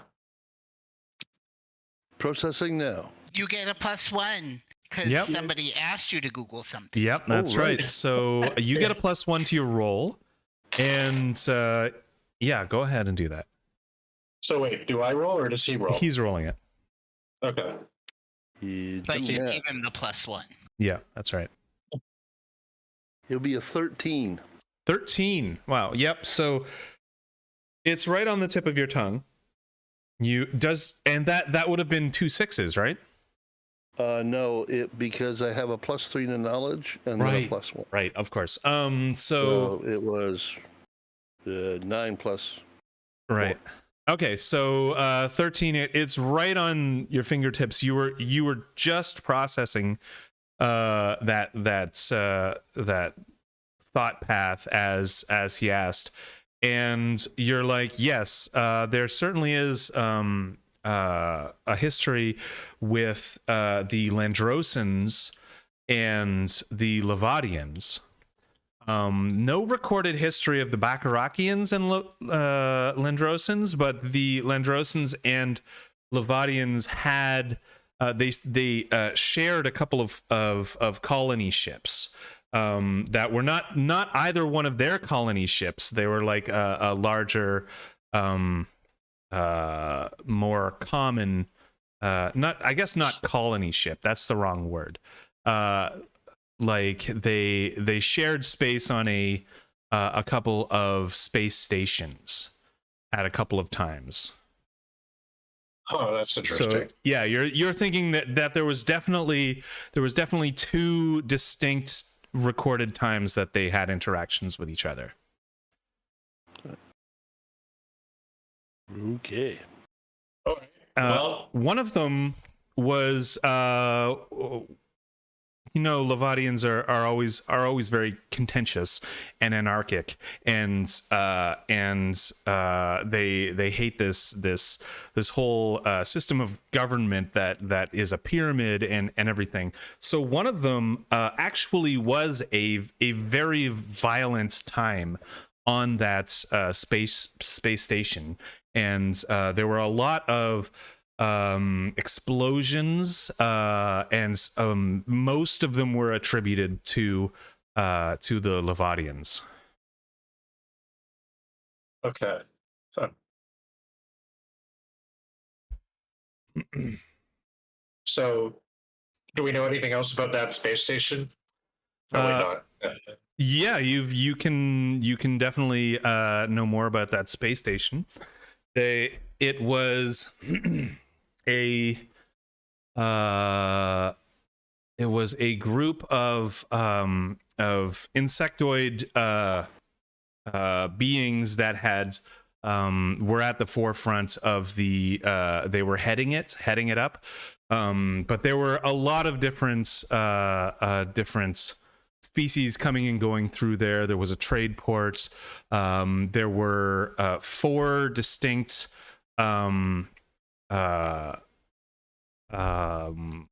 species underneath the insectoid race. There was the Levadians, the Landrosans, and 2 other ones, and so the Landrosans were not necessarily, they were always trying to keep the peace, and they weren't necessarily ever involved in any of the violence, except as victims of it. The Landrosians were. Yeah. Okay. Well, that's good to know. So, I mean, obviously, some time has passed, and it's hard to say for certain, but I would suggest that we operate under the, if not assumption, but at least the hope that if we actually do encounter any Landrosians here on this ship, they might be friendly. Yeah, you're getting that feeling that they're certainly a friendlier species, a little less warmongering. So we've got a decision. We can either get access to this room to access the terminal in there, or we can head towards the heat signatures. Okay. I'd say terminal first. I would agree. Right. Safina? Are you still there, Pasifina? I was muted. Sorry. She just pops out a little bit and goes, "Yes, I could really use the terminal." Right. So it's decided then? We're going to get access to that room. Okay. Please. Then you'll have to avoid shooting somebody for just a little bit long. I'll try my best. I promise nothing. All right. So Pasifina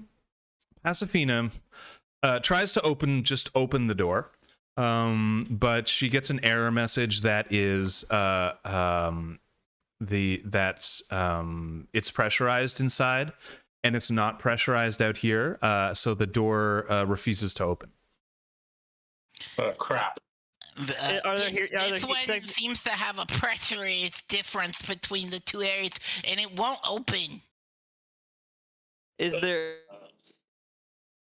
Are there heat signatures inside? There are no heat signatures inside. Hello? No. There's just the background warmth of the atmosphere. Am I able to tell? Is this like a Smiles? security? Can you hear us? You seem to be. Oh no. No, I don't think. I don't think he can hear us. Yeah. So let's send him a message like this. Yeah, we somebody dropped out again. We Yeah. keep. We keep. Yeah, it was Smiles. The smiles. He Yeah. said 1 second. Yeah. While we are waiting on him, Raven, am I able to tell as I get this error message? Is it more the door can't open, like a mechanical failure, or is this like a fail safe because It's a fail of the safe. pressure It's in the difference? software, or I guess it's the firmware. Can I attempt to override the fail safe? Yeah, for sure. You can hack it and you can get right. through it. Just roll your technical for that. Okay. There we go. Technical. You can hear us. Good. Yeah, I just like Much literally lost. better. Yeah, I literally just lost signal. I was like, okay, are there any heat signatures on the inside? And I was just waiting and waiting. I was like, hello? There are anybody hear no me? heat signatures on the other side. It's just the warmth of the atmosphere. And Pasfina wants to override the firmware stopping the door from opening. So she's trying to hack through it. 11 does it. So Eric's you preparing can his blowtorch. Yeah, you can also use the blowtorch, but she has overridden the software now, the safety protocols. So if you wanted to, you could just press the button on the control panel beside it and open it up. So you just hear Pasifina. 1 second. Tap tap tap. This is a Midas system. This is so easy. Okay, it should be good now. Okay, so the door opens. How far are you guys from it? You were looking straight into the straight into the porthole when this happened. So yeah, you get it. You get a whole cell's worth of atmosphere blasting out at you, and we are going to need to make a physical check, each and every one of us, to not get blown all the way down the hallway. I guess I share 8 ESTs roll since I'm strapped to him. I got a 9. You got a 9? A 9's Yeah. gonna do it. Since you two are strapped together, 8 EST isn't necessarily that he hasn't got superhuman strength, unfortunately. So you are going to have to roll separately. Okay. Pasifina could hold onto a pipe while 8 EST is leaning into the wind or whatever. Oh, perfect. This goes well. This is physical, you said? Yeah. Oh yeah. She did great. Right. Perfect. She rolled a 2. Oh, good. Right. Yeah. So yeah. you I have a hold of her though. Right. Okay. I got a 9. A 9. Okay. So you, Pasifina, reach for the bar that is right in front of you, and unfortunately miss, and you got a 2. So that is a failure of 6. So that would come off of 8 EST's roll, failing him, unfortunately. I cut her loose. So who else? Look after now. Who else did not? Did anybody else not succeed? I rolled a 3. I have double 8 1. is a succeed. Okay, so you also did not succeed.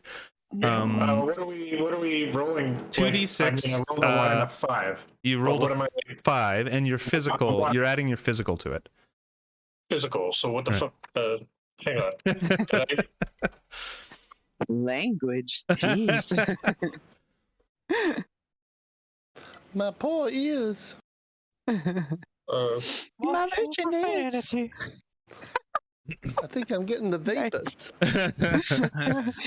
Somebody fetch me my smelling salts. Exactly. Okay, so I don't know. Yeah, we were gonna go over my stats again because I didn't seem to write anything down for physical. So I guess that's probably because you don't have anything attached to physical. Okay, so in that I rolled a 1 and a 5, so a 6. Well, if you rolled a 5, if you don't have a physical stat, it's -3 to your roll. So a 3. Wait, what? I thought it was just. Oh, I see. Because it's 0 if you're okay. It's 0 if you're trained in it. If you're untrained in the skill, it's -3. Okay, so 0 counts as training, but nothing, as in there's nothing there. Okay, I see what you mean. Right. I think. So then 3, yeah. Right. All right. So there are a bunch of us getting blown all the way down the hallway, hitting a bend in the hallway, and continuing to be blown down just a little ways, just to the door that has been cut. So it's quite a ways that you've been blown, and we are going to take a little bit of damage from this. I would like everyone to roll a. Oh, first, before we roll damage, I know that Zen actually rolled doubles, right? Yep. I sure did. Do you- Double one. Do you want to use those doubles to avoid any damage? No, I would Okay. like to make it worse, please. All right, so what do you actually want to use these doubles for? To save Pasifina. No. So as I'm being blown away, my automatic reaction would be to start shooting Oh wow. at Okay. anything as I'm being blown away. Okay. You all right. may guess or roll for whatever it is that I hit or not. Right. Okay. All right, so you start shooting. There is a you're shooting at the wall. This one particular shot comes out, and there is a pipe that was apparently holding some wires in it, and you shoot at the sort of the welded crease of it, and it comes loose and goes over the hallway, and it's going to save somebody. 1, 2, 3. I'm going to figure out who it's going to save. Somebody's going to grab it, and it's going to be Zen herself. So you've crazily shot and dislodged this pipe that has fallen across that has fallen across the hallway, and you yourself have grabbed it, Zen. The other 4 are going to take a little bit of damage. The other 3, sorry. And you will each take 3 points of damage. Everyone who has not saved. Endurance? That Is it comes, endurance yeah. first? Yeah, that's right. Okay. So I was the only one who did not take damage this time. Yep, that's right. Well, Zen didn't take damage, but very luckily. Yay me! Yeah, you actually passed your strength check. Nice. Voicemail for you, 0 urgent. Messages. So You're taking. Jam, we can hear all your messages. Screen off. So yeah, 3 damage to your endurance. what's the hit points in this game? There's endurance Life first, and then blood. lifeblood after that. So you're gonna take 3 points of endurance. Hopefully that doesn't bring you down to 0. Okay, no, I think it says 12, so I guess that means. Oh, you got okay. nice endurance. Sweet. Okay. So you get blown all the way down. I assume you're coming back. The blast has stopped. And you're going to probably go through this entire gigantic space Hulk Levadian dreadnought and just depressurize the whole thing one room at a time. but yeah, for sure, you can walk back and you can get into the open door now. And and and Erickson is just standing there by the open door. He's got his shotgun ready. Yep, you held onto your shotgun. You held on to like a bar on the side. So you're made of really sturdy stuff. So that's what that is. All right, so you have to hold your alcohol somehow. That's his belly. So you go into the room with the option to close the door behind you. And you've got access to this terminal now.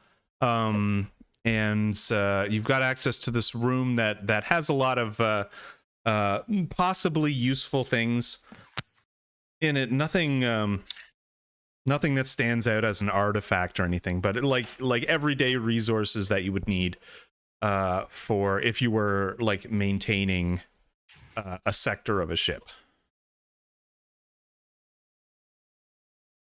So, what are we doing? I will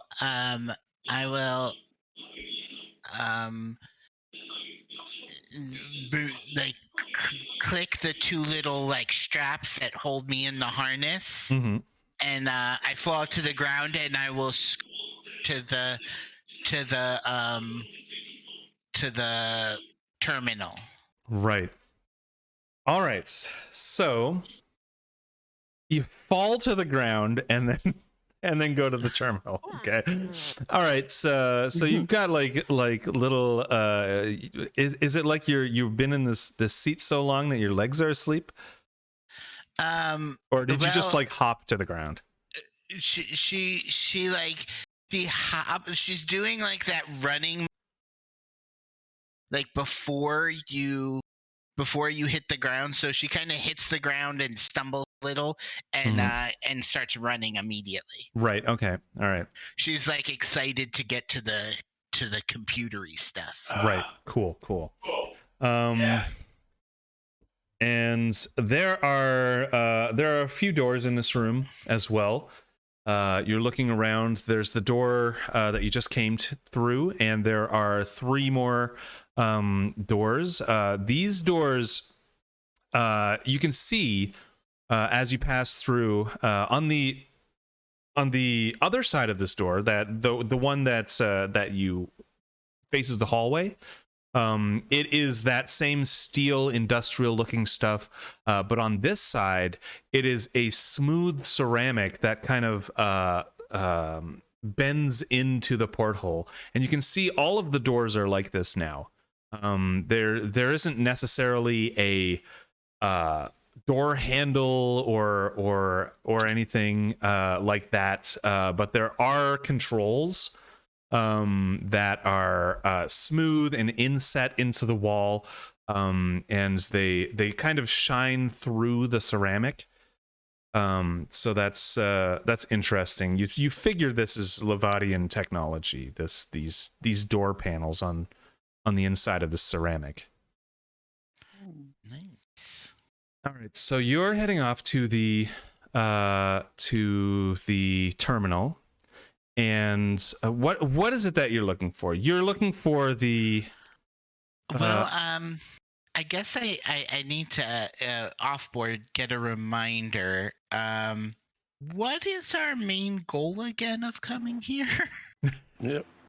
Well, you thought that you could figure out what was the deal here? What was the deal with why this was built, never used, and why is it still floating here when it could easily destroy the Bacharachyan species? Okay. There's no indication of why it's not being used.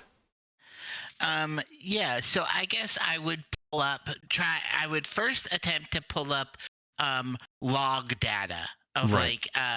Like star logs of what the captain has been like entering in like their daily log, right? Like what they're doing, right? So roll your technical. Okay. And we'll see what you can find. Okay. Woohoo! Doubles. 3, 3 Nice. plus 4 is 10. 10. Right. Okay. Okay. So you've managed to access some encrypted files. They're not the captain's log. And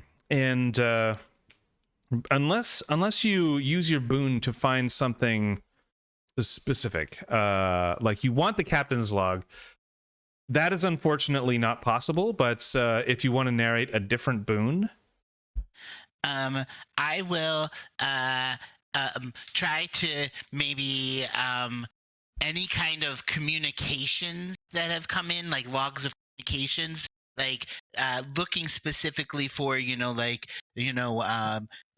mission orders or changes to directives, things like that. right? Sabina, if I might make a suggestion, also look for because usually these are automatically recorded by. Look for any emergency events that have been recorded, like breaches to the ship or perhaps something else that might indicate something that would have happened here. Sure, I can add that in there if that's okay. Yep. So you do have access to a certain amount of logs. They aren't. It's obviously not all the logs of the ship. This is some lower security terminal, but you've used it to access some encrypted files somewhere else on the ship. So you have been using keywords to search through these files, using different decrypting methods to get them open, and so you have found that there is obviously some history here with a obviously. As far as the records are concerned, there's a history here of an alien occupation, a violent alien occupation, and these logs read like survivor logs. They are there are some plans to take this corridor or that corridor and seal them off against the encroaching alien threat. There is certainly an event that happened, that there's a survivor log, and that survivor actually their little tribe, and it does seem like there are tribes on this area of the ship. Their little tribe was attacked and utterly annihilated, except for this one person who moved and had this long journey that was really hard, almost starved to death, almost drowned to death, almost fell into a Levadian chamber that was bubbling, but managed to make it to a different tribe, where she has been accepted and as an alien resistor, and she was quarantined so that the other tribe knows that she is not infected with an alien inside of her. And so yeah, there's definitely all of this information at your fingertips, especially about this one survivor that kind of captured your attention, and it spells out exactly where the survivor tribe is. So you can enter that into your Omni computer and track your way through this and get to that if you'd like. Ooh, yeah. I like, so she starts typing really quickly, and as she's typing really fast, like the green matrix screen. Yeah. And like all the numbers, and she's like, oh, and she's telling everybody about this person, and finally, like a few things come up on the green matrix screen, and these are coordinates, and she types them into her Google Maps on her galactic Google Maps on her Omni computer, and presses get directions. Right. You don't get necessarily directions down the hallways, but you do get some coordinates within the ship. So let's just write that down. Coordinates to Survivor Tribe. Okay. So obviously, before we even go there, we need to figure out this air pressure situation. So this door is not damaged. You could close it. Okay. And we could close it, but then where would we go after that? Well, we can close it and try to repressurize. Yeah. Yeah. So she will ask somebody to close it, and as she's disconnecting from the terminal, she will attempt to use the repressurization feature if there is one. Right. So the door closes, and you're looking through the terminal to see if there's like, air conditioning controls. You're not finding it, but then you're also noticing on your on the little bit of your Omni computer that is tracking heat, that it is getting very slowly warmer, that it is already stabilizing, that it is very slowly automatically stabilizing. Cool. She would say, I think there's a fail safe. So I think if we wait just a few moments, that the air will air pressure will reach homeostasis. Mm-hmm. Okay. Yeah, that's cool. Let's do that. Is there any way we who got damaged can like heal our damage, or do we have to wait? For sure, yes. There is there's a rest mechanic somewhere in here. I forget exactly what it is, so I'm going to. You recover. Okay, so if your endurance is injured, it recovers immediately. So getting blown down that hallway would only have hurt you if it hurt you enough to give you a wound. So your endurance is already back. Okay. Cool. Right. So yeah, you can take a rest. You can have some I don't know, if you probably brought some rations from the ship. And everything. So claw. yeah, exactly. So I'm always imagining that Star Trek episode where in the Next Generation, where Captain Picard and a couple other people were stolen. They were like taken, and there was a food dispenser in the middle that only had these like little gelatinous pucks. SciFi rations, I always imagine there is one of those in the box.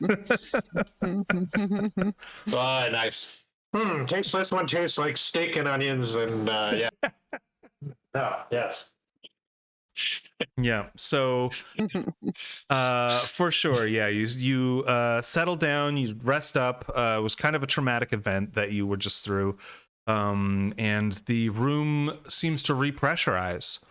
The Omni computer has a breathable atmosphere reading, and you could, if you wanted to, take off your vac suits.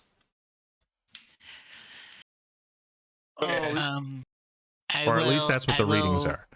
I will keep my vac suit on, but I will pop the mask up, Right. like the mask part of it, so that Yeah. like I can breathe the air. Right. Yeah. So yeah, I'll Kind do of the same here thing. with the. of course, yeah, because it provides some good armor as well. The vac suit itself. So you we got into a situation where we need to depressurize in a hurry. Mm-hmm. Put Yeah. the mask back on. Perfect. So you flip the mask up, and you inhale the atmosphere for the first time, and it seems very stale and artificial flavored. I mean, you've traveled in spaceships before, and small spaceships seem to be better because the air cycles through the filters more. But this one it seems like the air is very old, but still serviceable. It's a little stinky. It's not. It's maybe musty. I don't think the people on this ship have been able to do proper maintenance for quite a while now. All right, so you've got the coordinates, which is farther into the ship. It's not necessarily where you were going when you were following the closest heat sources.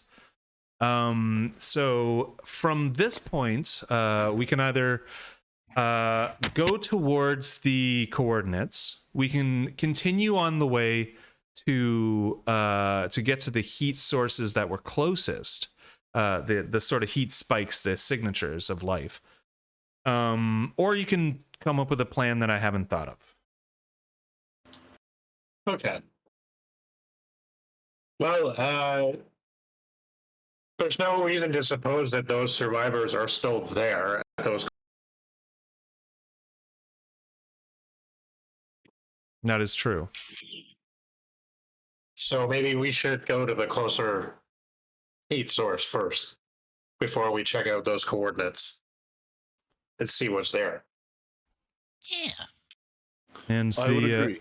the log that you read had a date on it, and it is quite old. It is about 1.5 years old. Yeah. Which actually we might be walking into more danger if we go to those coordinates, because they might have had to move camp or whatever. Well, you just said the magic word, Pacific. I know.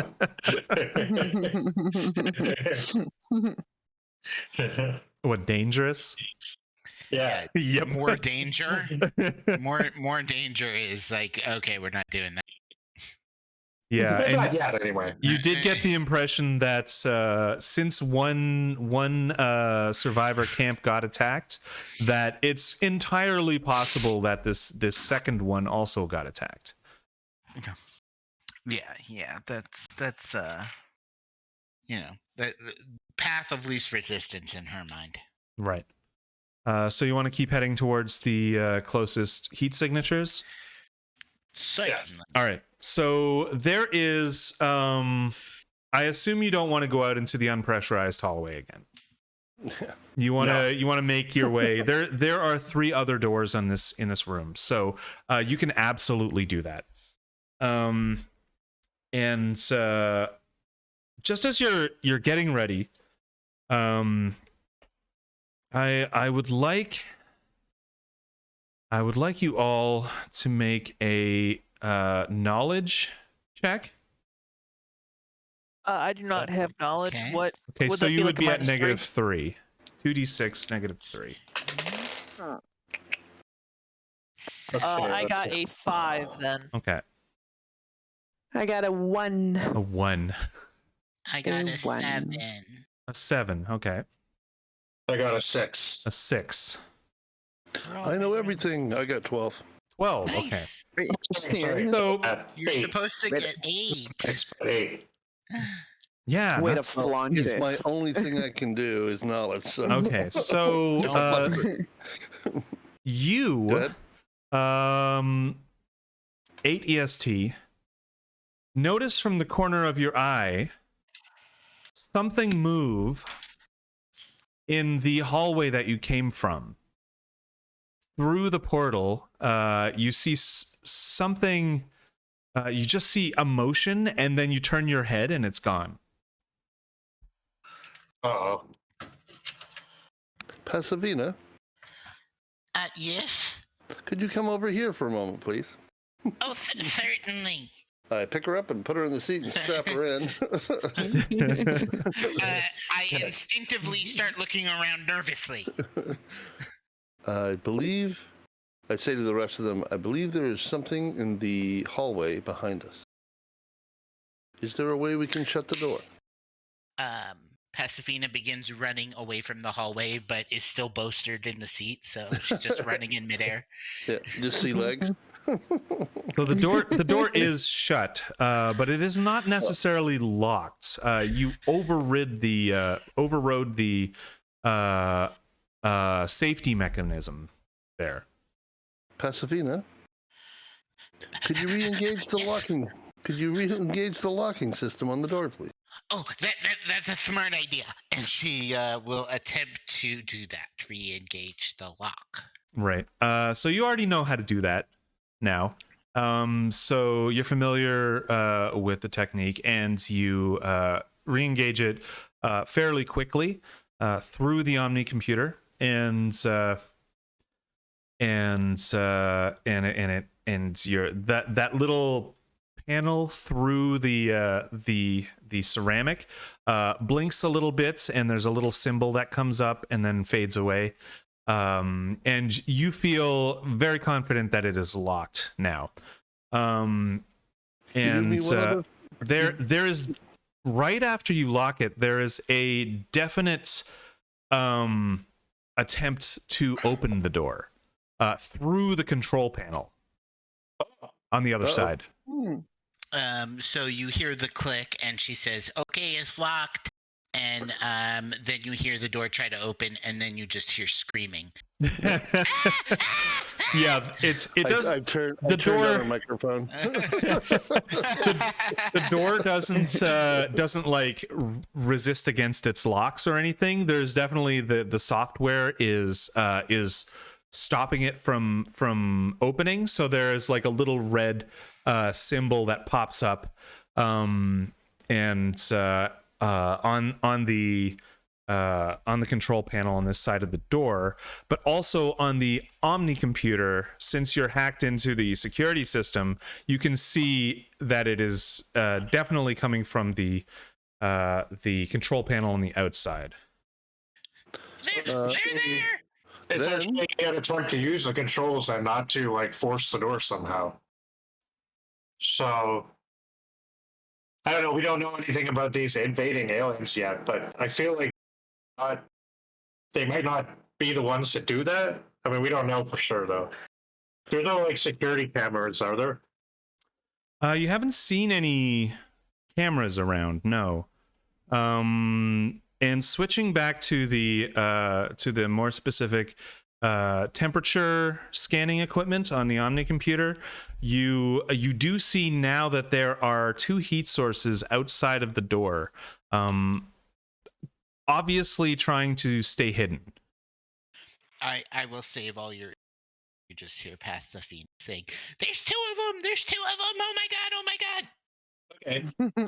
Then why don't we let them in? And we can have our weapons ready and everything, and we have the advantage. Then we can shoot him.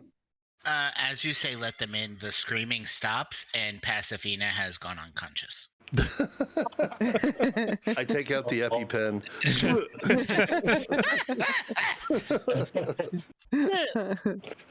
Sorry. Bless me. All right. Weapons aimed towards the door. Yeah. We'll cover whoever comes in like immediately. 8 EST brings out a shotgun from his Right. arm. Seeing this, Yeah. Wherever you're standing, I will stand beside you, but I will spin Pasavina around to the back, on my back, so she's not on my front. and Sounds good. Pasifina lifts her shoe, ready to. Ready to kick. So you're putting yourself off balance so that when the room depressurizes, you certainly will fly down the hallway. No. Instead of her being on the front, Right, makes right. me actually quite unbalanced. Okay. I put her more like a backpack. Right. Okay. Backpack. Backpack. I don't want time. to use her. The idea is not to use her as a shield. Right. Yeah. No, for sure. Smart. And none of you have forgotten the terrible experience of depressurizing. So you each try to grab something heavy. There was a bunch of stuff blown out of this room earlier, but there are some heavy things remaining. So that's like the terminal's desk is still there. There's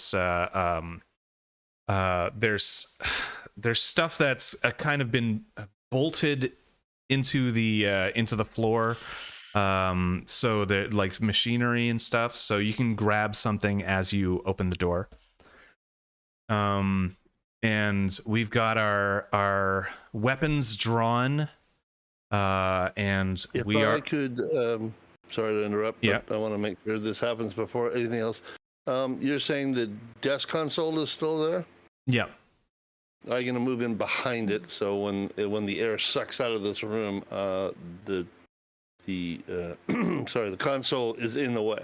Right. So I'll be right behind it. Perfect. Oh, we're reaching. If we're going back into I'm vac. gonna put my helmet back on. Yeah, we're gonna be. Good idea. I'm gonna put my helmet back on if we're going back into vacuum. Yeah. Okay. Yeah, that's fair. All right. So we are prepared. And you fiddle with your Omni computer, and you can see that the light on the console changes, and then do you open the door? Or are you waiting for whatever's on the other side? Because you can open the door now too. You've unlocked it.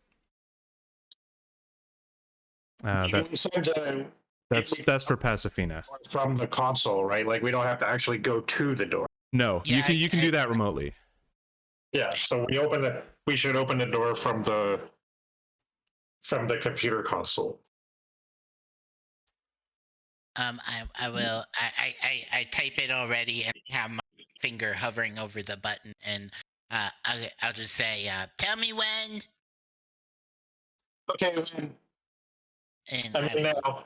I will tap the button. Okay, and the door opens, and there's a that same massive depressurization, and you can see on the other side there's somebody's glove holding on to a pole as the wind whooshes past, it's like just peeking around the corner, and as the pressure destabilizes and then normalizes to a vacuum, you see Rad and Chad who come around the corner, but they have their weapons drawn as they do so, and one of them has a grenade in his hand. And you know that you've taken on these guys before and won. You took on a few of them, and that one, it's hard to say that you won that battle, but you certainly subdued them. And so they're coming in, and they're threatening, and they're saying, sorry, we have to break our word. We said we were going to leave our relationship in peace, but we have received new orders, and you all you have something we want. Okay. Hold on a minute here, guys. Okay, we helped each other. I know that you both are men of honor. I know this. So you can explain to us what these orders are at least, and then we can possibly negotiate. These orders are quite specifically top secret, but we need that one. And he points to Pasifina. she ducks down. Well, she is part of our party, and since I believe we have saved your life on more than one occasion, even though your orders are top secret, we're going to need a little bit more than we just need this person. You need to explain to us why we even let you in. We have to let you in. So you have to tell us some more. Could I just interject for a moment? Mm-hmm. I assume that communications between myself and Pasadena we can make that just us, right? Yeah, you're very close together, so it's easy to whisper. Yeah, so I'll send her like a little text message on her Omni computer. Yeah, I guess you're not whispering because you're in vac suits and stuff, but but for sure, you can do that. Yeah. So on her screen, Pasadena, you see, if you can, hack their spacesuits and open their visors. Total Recall style. I will. Loving it. You immediately hear some typing, and you think she's hacking the suits, but you immediately get a message back that is just the raffle emoji. Like the laughing, like rolling on the floor with tears coming out, and then you hear more typing, and that's her attempting to do that. Okay. All right, let's before we do that, I just want to take a 5-minute break. I'm going to use the washroom. I realize this is a weird place to take a break, but I'm going to do that anyway. Okay. You gotta pee, man. You gotta pee. Yeah, exactly. So I will see you soon. Hold that thoughts. This will be a neat encounter. I will be right back too. Okay. Yep. Yeah. Me too. Same. Be right back. All right. You doing okay? Doing yeah? I'm back too. Hello. I'm back 3. I'm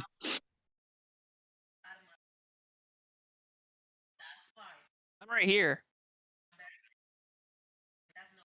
Amy, you there? There's I don't believe Amy's back. but have pride in having some pride to Yep. take care of yourself. And, He's having a conversation with someone, I believe. that's okay. Too prideful, right?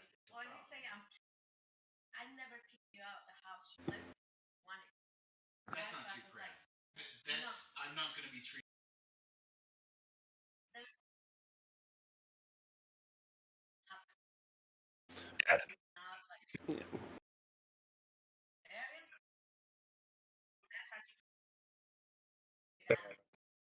I'm already done with classes.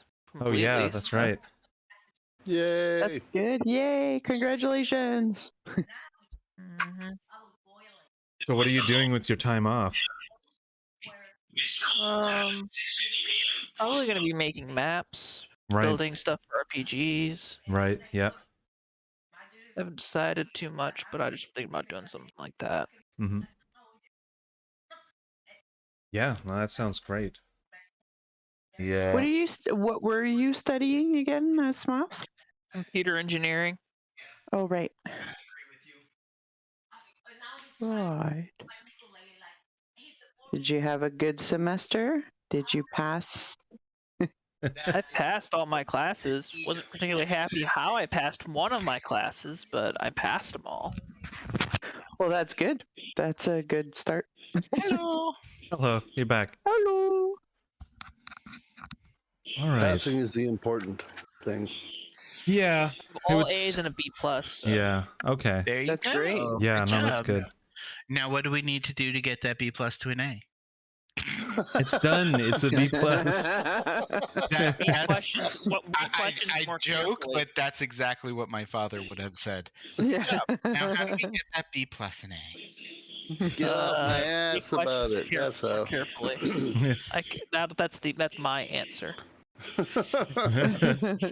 That's literally why my grade is a B+ in that one class. Right, I yeah. I wasn't reading carefully with the when my father would say that, any answer other than I really need to buckle down and study a little harder was the wrong answer. Any answer but that. So, Oh wow. Yeah, okay. I mean, he'd acknowledge what you did. Like he'd say good job on the A's, but yeah. Yeah. Mm-hmm. Yep. But Okay, enough anything daddy less than issues your for now. best was something to He be just worked had on. high he thought Yeah. very highly of my sister and I, and he expected us to achieve that. Right. Yeah, that's all. That's good though. Like that's a good thing.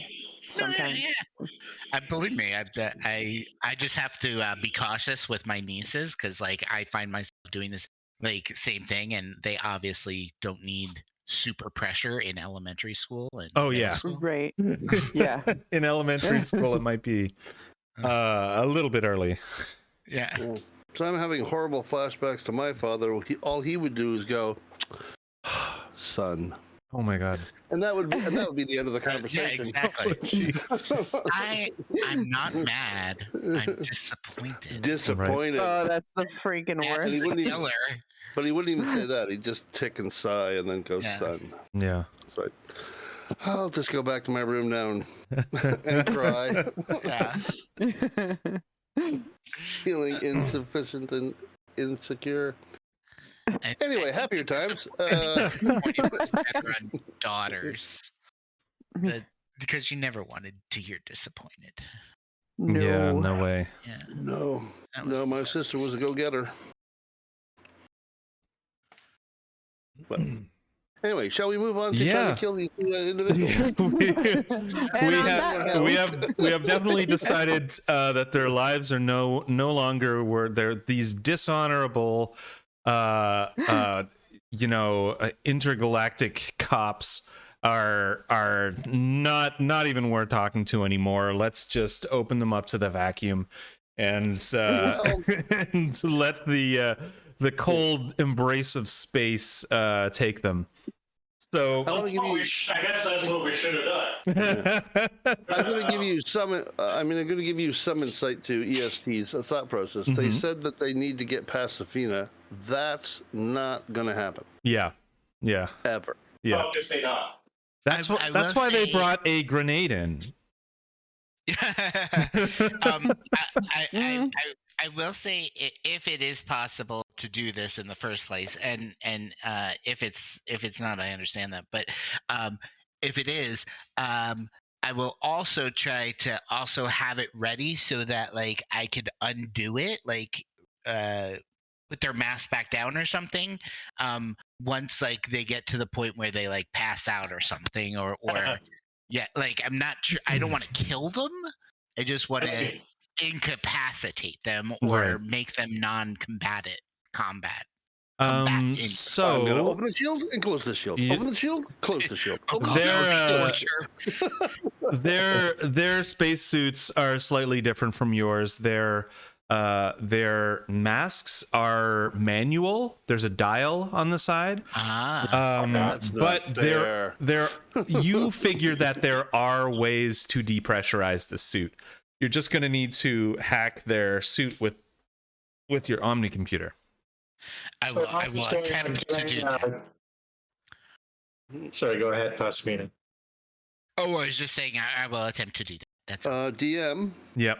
Could would my knowledge of their suits help her in any way? Probably so. Yeah. She is on your back, so you can't see exactly what she's doing. You can't do the same thing as before, like looking over her shoulder. Could I look at their suits and then do a knowledge roll? And if I succeed, can I then tell her what they are? That would help her. Yeah, you could try and identify like the make and model of their suits. Go ahead. That is an 11. An 11. That'll pass. Yeah, so you know that these are a newer brand that the Galactic Space Force, I forget what I called them before, use. But you can clearly see that there's a barcode on the side that you can read, and you know exactly the make and model. I will then, on her Before you do screen, anything, a little text message will come up going, make and model of suit. Sorry, what was that, Master? I was gonna say before you do anything with their suits, can I?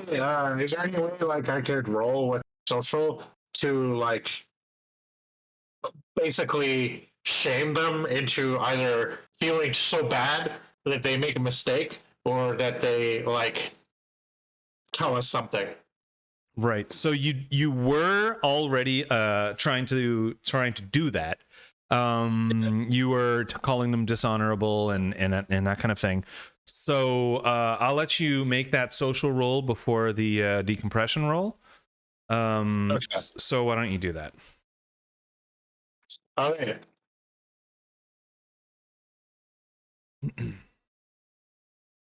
Wow. Okay. 14. 14. 5 and a 6, and I have a 3. So yeah. Right. So if we back it up just a little bit, you are going to tell them you know what you told them before, and they're going to respond not necessarily by giving up, but they will the one holding the grenade, which Zen and Erickson both recognize as a flash grenade, a blinding flash grenade with a seismic component casing on it. So what it would do is it would blind you and then also throw you. That's what this grenade would do. That's what Erickson and Sen understand about it. But he puts this grenade into his holster, and you see that there are actually 3. Like, he turns a little bit, and you can see that there are 3 grenades in the utility belt there.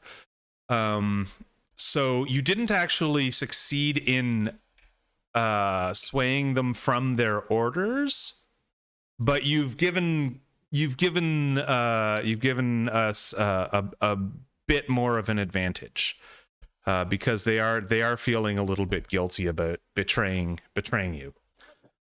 So congratulations. And now let's depressurize their suits.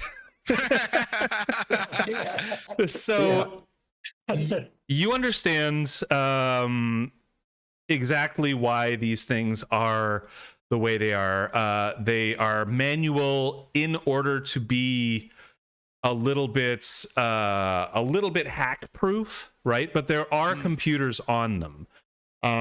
So what you could do is reverse the fan or whatever oxygen pump is inside of it, and it would actually feed liquid back into the suit. It wouldn't fill up the suit, but it would certainly stop giving them oxygen.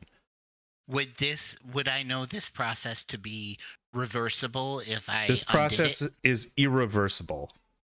Irreversible. It breaks it until you can maintain the suit. So this would kill them. Well, it wouldn't necessarily kill them because there is oh no, there's not now. Great. now we're exposed to Yeah. The so door is wide open. Yeah. So she is reluctant to actually do something that would result in their deaths.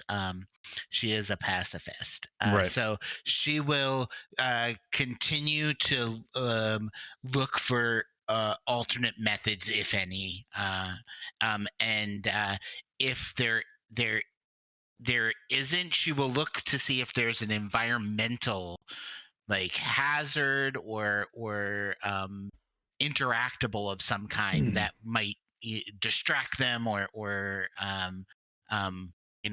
render them non-threatening. Right. So you can do that, but it will take a few seconds, and in that's fine. in this situation, that's crucial, right? So they are yelling for everyone to get on their faces, so that's and there is gravity here now. You've gotten into this in that first chamber there was no gravity, but then you went into the second the hallway, and then you came into the sphere of the gravity well, whatever is creating the gravity. And so they're telling you to get on your faces. They're approaching with their guns drawn. No grenades out right now. So how do you respond to that? Fire! Fire.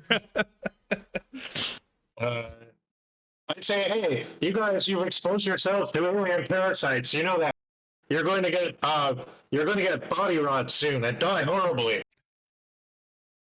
So I think the firing of the gun is probably quicker than saying that, so I'm gonna let that happen first. Yeah, probably. Who else is firing on this turn?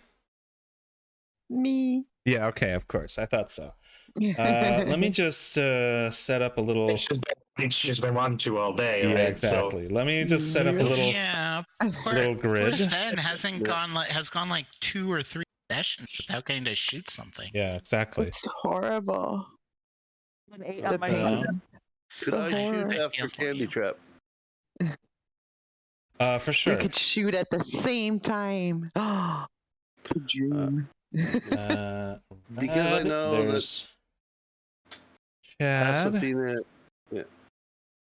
And you do get the first shot. They were approaching. They were not. They had their guns out, but they were not firing. So let's get this show on the road. Smiles shoots first.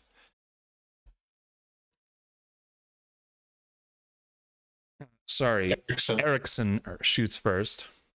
Mm-hmm. And Erickson rolled an 8. An 8 hits. Let me see. What is 4D damage. Here we go. Shotguns are deadly in Traveler. Yeah, they are. That will be 14. 14, Jesus. So you definitely blow a hole in one of the vac suits, which basically disables it, and also you can see that there is blood pouring from his wound as well.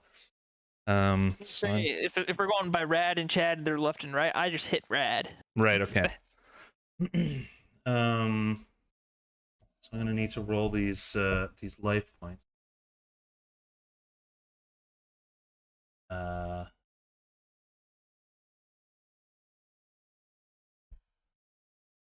And sorry, it was 14, right? You rolled 14 damage. Okay, so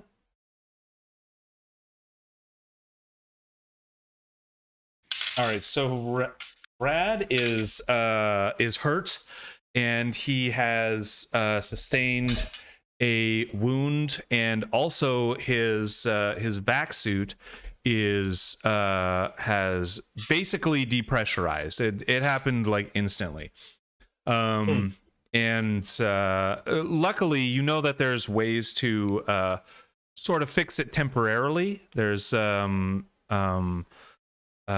various kinds of like foams and that kind of stuff that will just block the hole so that it can repressurize.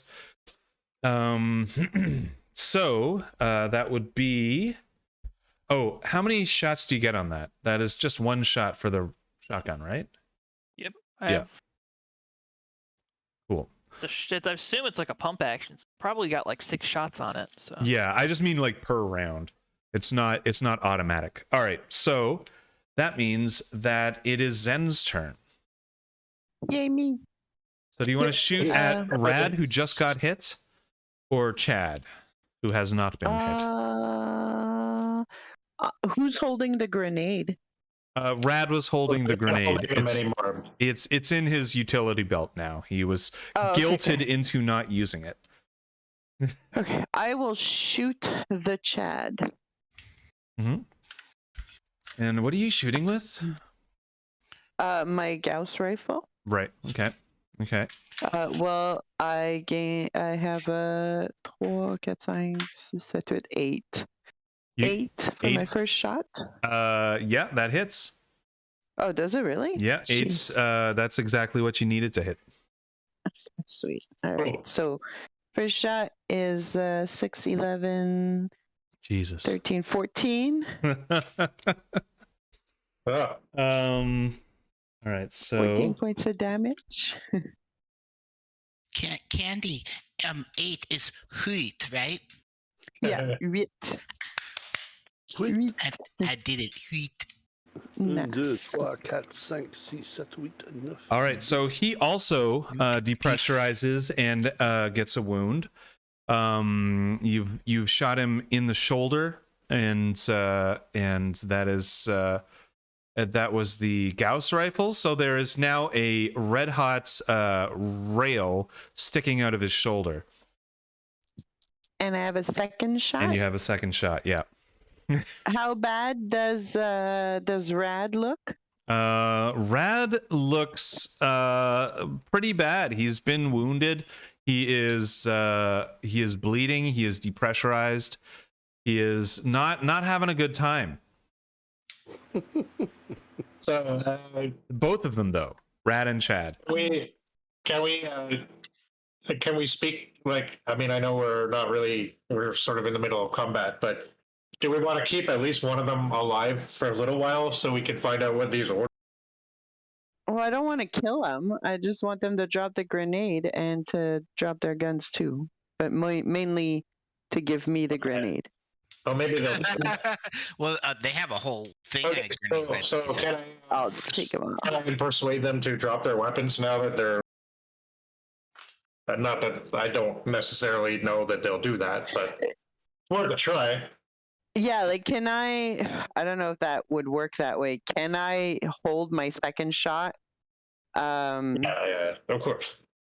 Yeah, you can. Yeah. You can not use it right now. It's not like in 5e where you can hold it. Right. Yeah. No, I don't. I just don't want to shoot. Yeah, it. you don't. If you don't they're have to both on shoot the it. ground, Yeah, okay, then you I'm would not have to going pull the to. trigger twice to get those two rounds off. So Right. yeah, you don't have to. Okay, then I will. That will be it for me then. Okay. EST would like to shoot. Okay. Yeah. Rad and Chad are both prime targets in front of you. I'm going to be, because Pasadena is my guide for these things. I will not try to shoot them. I will try to shoot the grenade on his belt. Oh yeah. Okay. Ooh. All right. That is a hard shot. So that's going to be a 10. Yeah, I know. Instead of an 8. I'm going to miss. Just FYI, I'm going to miss. So. Yep, totally missed. Okay. All right. I got a 4, but they're doubles though. Right. They're doubles. Right. So. Yeah, cool. You can have it so that it does hit the person you were aiming at, Rad, I guess. And or you can, do one of the other things, narrate it so or go ahead. Yeah. Because they're on his belt, right? Yep. Could I make it so I hit the belt and it makes them the grenades fall to the floor? I feel like that kind of precision shot would have had to have been declared. Not a problem. So I will hit him in the foot. Huh. Right. Yeah. Okay. So you can Less damage. I would assume. Less damage. What is your what are you shooting with? Shotgun. Shotgun. Okay, so you're So trying how to about I blow say his this? foot off instead of put a hole in him. Yeah. So why don't Oh, you roll? That's my weapon. Why don't you roll the 4 dice and we will reduce that. I'll give him like double armor. Okay. Oh, yeah, that's gonna hurt him. That's 16 points of damage. 16. Okay, so a lot of the spray, because you kind of hit him around his foot. A lot of the spray actually hits the ground instead of his foot. And but he is now bleeding out of his foot as well. But he is not dead. And now I think there was something from Mouser that was going to happen as well. Well, I mean, I could shoot, but my inclination is to want to talk some more. Right. Because that's just what I do. So I'd say that I look at Brad and Chad, who are like both obviously in some pain. And I say, don't you guys realize that something really big is going on here? We're not just going to give up one of our friends to you. You know, is it worth your life? Do you not have any instinct of self-preservation? Is it only about following orders to you?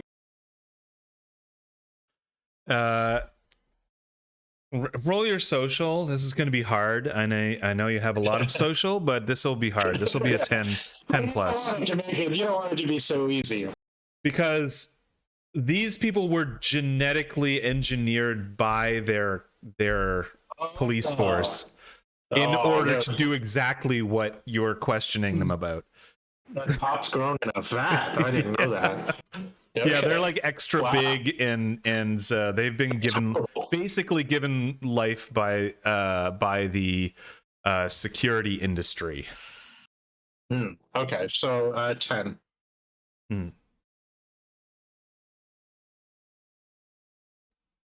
Is that what you rolled, or your? That's what I rolled with. Okay. No, I rolled a 2 and a 5, and so yeah. Right. 8, 9, 10. Yep. No, that works. They stop, and they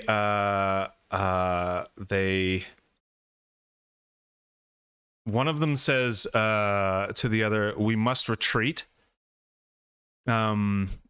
And they have stopped in the middle of the room in order to pull a little foam canister from their utility belt, and they're now filling the holes in their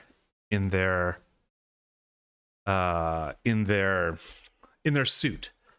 So that takes a minute. They can't fire or anything because they're doing that. But they do back, because they didn't get too far into the room. They do back out of the room. And then like around the corner so that they can't be seen or shot. But they're definitely moving slowly now, and they have a new goal, which is survival. Smart moves, buddies. Yep. So that is their turn. What do you guys think? Well, I would like to find out what they know that we don't know. That would be very much appreciated. Mm-hmm. So you're gonna follow them. Yeah. Yeah. Okay. As they step back, I'm stepping. Erickson's gonna step forward and be like, "Right. Where do you think you're going? You're not gonna try to backstab us and then walk away, Yeah. are you?" Chad is holding his gun out. He's the one who got hit once. He only has one hole in his suit, so he is being treated by Rad. But he's still got his gun out, and he can't speak right now because there's no air for him to do that. But he's still backing up, and Rad is like spraying him down. And they've managed, unless you stop them physically, they go out of the room and around the corner. By physically stop them, does that include bullets? Yeah, well, yeah, that would be the quickest way. You are definitely a few paces away. If you ran, you could like get to them. Do we want to try and stop them? A simple laser to his gut is not gonna be contemptible. That means he has to eat through a straw, and he hates hospital food. So he is going to. So Erickson is going to use his shotgun again. Okay. This time against Chad, and just basically say, "Do not move." Right. All right. So and it was Chad, the one who was only hit once. Yeah, that would be a 9. A 9 hits. Oh.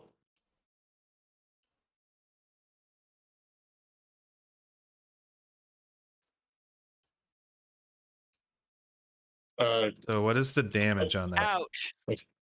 Shotgun should be 4D according to my little. Shotguns are 4D. Yes. Yep.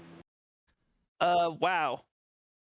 I think he might be dead. That'd be a 20. 20. Yeah, he's dead. He's dead. I don't have to calculate damage or anything. You say, freeze, don't move, and then blast a hole in his belly. The smithereens. Yep. That should scare the crap out of Rad. Yeah, it absolutely does. And you're doing this as they're backing up, right? Yes. Yeah. So he sees his comrade fall, and he turns and runs. He uses the rest of his movements to move as fast as he can. It's kind of a hobbled run, but he also oh no, he can't do that because he was using the spray, so he can't use his hands again this turn. But he definitely turns and moves. He's not surrendering. Was it Chad that got shot in the foot? It was Rad that got shot in the foot. So he's definitely moving slower. Hmm. Rad, no. You run, we'll shoot some more. Doesn't anybody have like a net or like those thingamajiggies that are tied by a rope that you can just throw like a lasso or something? Bolo? Ebola? Or that. Yeah, Ebola or a lasso or something. I have a shotgun. Yeah. That's pretty close. Does anybody have rope? It'll certainly take his legs out. So you can keep up with this guy if you're following him. He does also have he's also like armed to the teeth. The gun that he was holding was an assault rifle. These guys carry more than one gun, and probably other weapons as well. And you can see that he still has his grenades on him. Erickson, pass me your rope. Erickson throws her his rope. Mm-hmm. Says, Oh, you actually have some? Sweet. Yeah. I would like to fasten that as a lasso and try to throw it to capture Rad. Okay. Like a cow. Yes. All right. You are faster than him.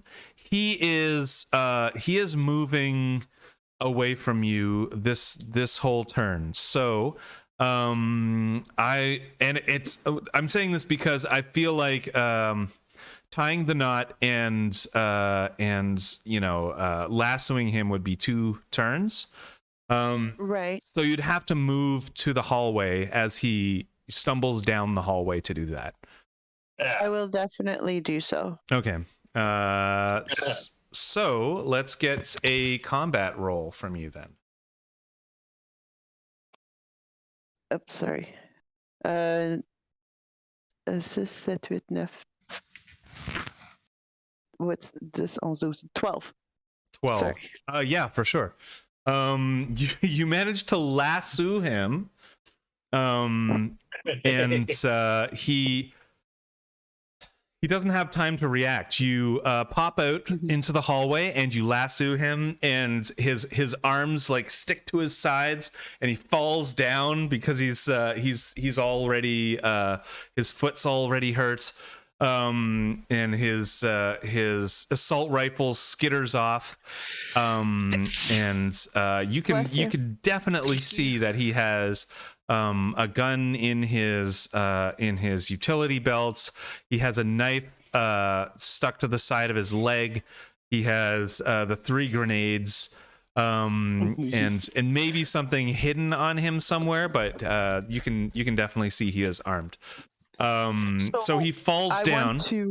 Yeah, for sure. Sorry, I just want to go hog tie him and then remove all of the visible weapons off of him, and then just put them on me. Right.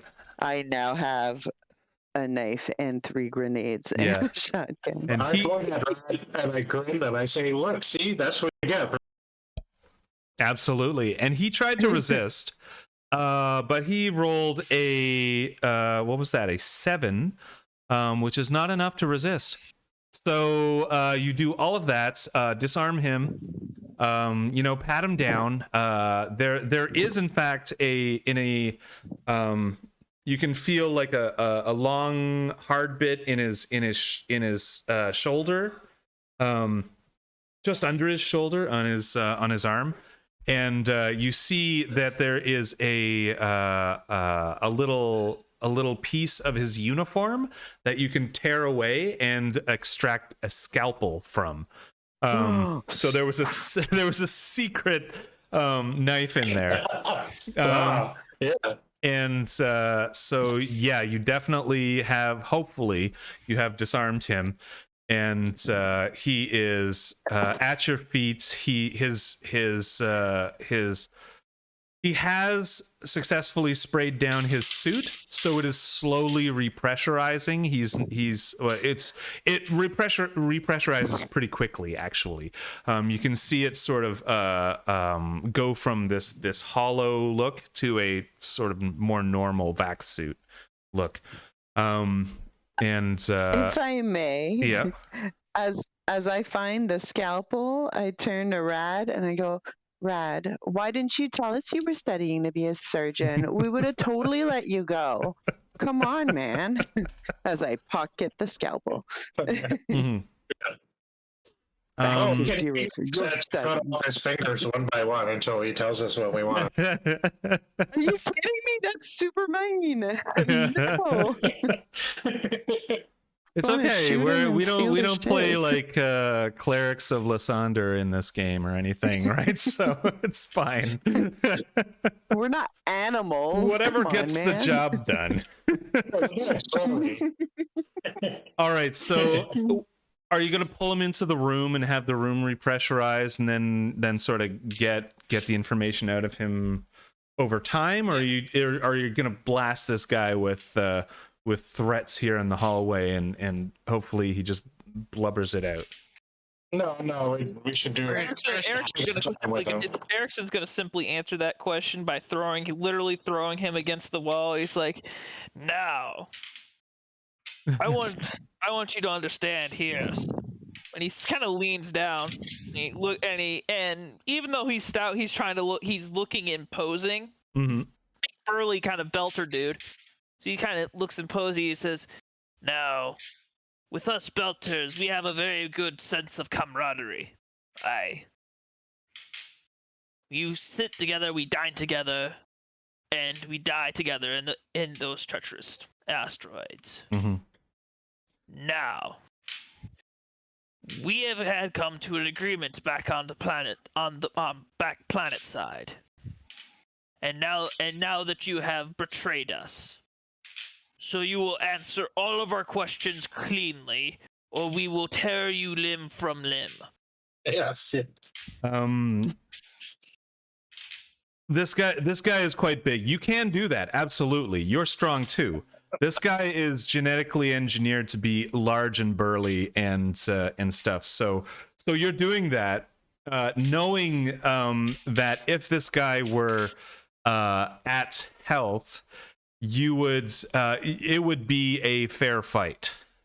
But he is not at full health. He is wounded quite badly. So you do this, and he grits his teeth. You can see through his mask that he's breathing heavily, and it's fogging up the inside of his mask. And there is a defog component to it, but it's still like he's spitting blood onto his mask. Not spitting at you, but just from the force of him breathing. It's pretty ragged. And what he does is he gives a short nod. All right. What do you know about this ship, and why do you want our comrade Pasifina? Well, I'll be repressurizing the thing if I can with my computer. Right. Or trying to. So they're still in the hallway. You guys want to bring him inside? Yeah. Well, yeah. Okay. So bring after he begrudgingly nods about giving you the information, then he is brought into the room, and we begin repressurizing the room again. Hey. And so he is lassoed. He is hogtied. He is on the ground and being threatened, and he starts to come out with the information that you want. He says, it's all in my orders. You can read my orders. I'll tell you what they are. We've received word that our superior suspects that this is powered by a warp engine, and unfortunately, not unfortunately, we have been researching warp technologies, but only on a small scale. We need a large engine, and we need Pasifina's expertise in hacking to extract this thing. We can get it off the ship, but we need it to come out of the ship, and that's what we needed Pasifina for. You were willing to kill us for that? We already knew that the ship used technology. We figured that out a while ago. Our orders were to take it, and we don't have the capacity to take this thing out. We can't hack in the same way that Pasifina can. So we made an executive decision, and that is what brought us to you. That is why we followed you. I believe you need to get new executives. We hear Erickson as a kind of a grunt as he folds his arms and crossing him over his chest as he listened carefully. You could have asked nicely. I would have had to. You should have just asked nicely. We couldn't have asked nicely. Because it's not in your nature. It's wasn't in our orders. And I've said too much already.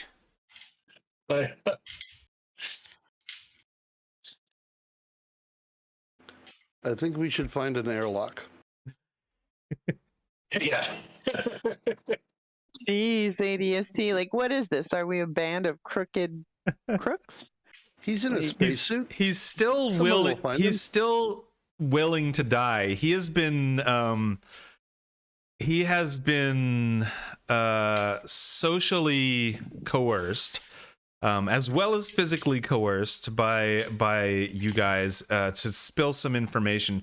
Being tossed out of an airlock is not something he's afraid of. He is more feeling the shame of his betrayal and feeling the disparity in honor between him and your party. We fought side by side together, and all of you are willing to just kill him right here, to torture him, or just send him to float off to space. Where's your honor? What He is wants- this? He wants Pasavita. That's not going to happen. Doesn't have to have Pasifina. It doesn't mean we have to torture him. I'm not okay with that. I'm not torturing him. I'm putting him out the Yet. airlock. He can swim to the nearest thing.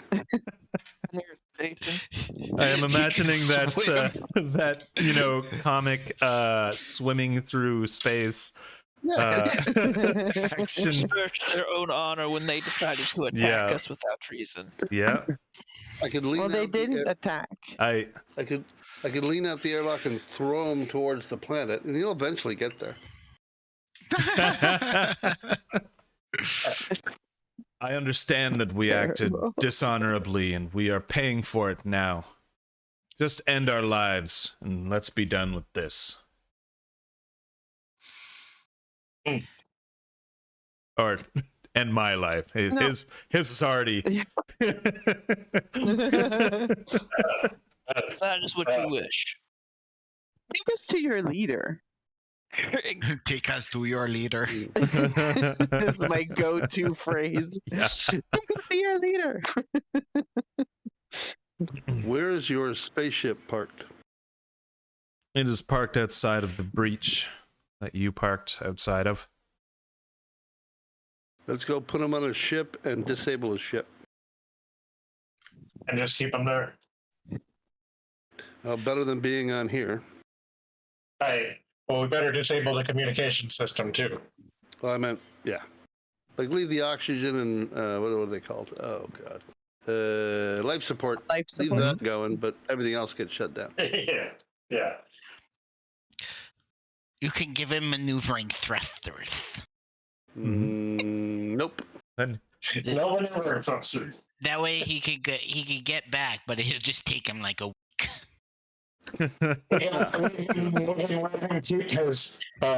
His sexy nurses video collection if you want. yeah, you'll just put on his favorite playlist on the No. on the You want him to monitor. suffer. We wanted to Put on- suffer. Put on Baby Shark. Baby shark, shark, No, shark, shark, but that shark, no. Just kill me. He starts hammering his helmet on the ground, trying to kill himself, but unfortunately, it's a well-made helmet. It just Not speeds up. baby shark. How It just dare speeds up you. the tape. Baby Shark. Baby Shark. No. Have you no heart? Nope, I don't. Tink tink. You do realize that he does have his like a small tablet on him well, he had it on his utility belt, and you assume that there is going to be his orders on there. Yeah, so we should take that. Yep. Yeah. And if you want to drop him off at his ship, we can do that as well. Just with the life support on, you can sabotage his thrusters and everything. Did one of us want to go do that, and while the other of us make a little bit further into the ship to see where this? Because we need to find something, right? And The faster we do that, Erickson better. can head deeper into the ship. Okay. Okay. Pasifina will say both of these options sound horrible. Go with a burly fighty man by yourself to his ship, or go deeper into danger. I don't like these options. No, he's going deeper into danger. Peril? More peril. Mhm. The peril, And it's way too perilous. No, it's perfect. by your counts, you think that this is the last member of the galactic police force. Enforcers. Yeah, the enforcers that had come to the planet. You're fairly certain the ship is now empty, and that if you put him there, secured him and disabled his thrusters, he would not be able to move anywhere. Or call for help if we disable the communicator. Exactly. Well, I think we should do that, and then head further into the ship. All right. All right. I'll go disable the thrusters and the communicators in the ship, basically. Right. Okay. So you can take some time doing that. It's not necessarily a you're not trying to do it really quickly, but you've set him up there. You put on his favorite playlist, of course, Baby Shark, and you've and it took you a little while to get back. I mean, it's just down the hallway through a room, but the problem is that the breach is hard to navigate. Right? Yeah, we don't know.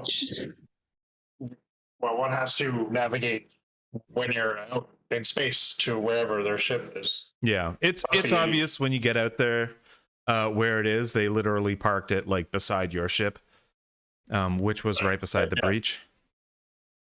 I mean, if you're leaving him with Baby Shark playing, I think you should leave him with a pistol with shot in it. Like just a gentleman's, knock him unconscious. If you want to end it all, here you go. Like this is like just between gentlemen, an understanding of this situation is horrible, and you can stop it if you like. I'm not going to kill you, but you're allowed to do it if you want. Just one thing though, is I don't want to do that. Okay. So I'm gonna pretend I've disabled everything, but I'm not. Okay. And I'm going to try to program his path back to his mothership or something like that. Right. Because I liked him. All right. So I don't know if I can do that without them being there or without them knowing that I'm doing that or something. You can actually make a technical roll, because you're going to need to get into his orders to find his extraction point. Ooh. Ooh. Oh. What is it? What is it? Ew. Ew. Oh. Of course it's 2, because God forbid I do something good in my life. Right, of course. Help other people. So, this tablet is encrypted, and you're trying all the passwords, and the tablet locked you out. You can no longer attempt that. And that's basically the extent of the hacking that is trying random passwords. Yeah, that checks out. So what is your plan if that other plan didn't work? No, that was my plan to work. Yeah. That was my plan was for it to work. That plan was for it to work. So,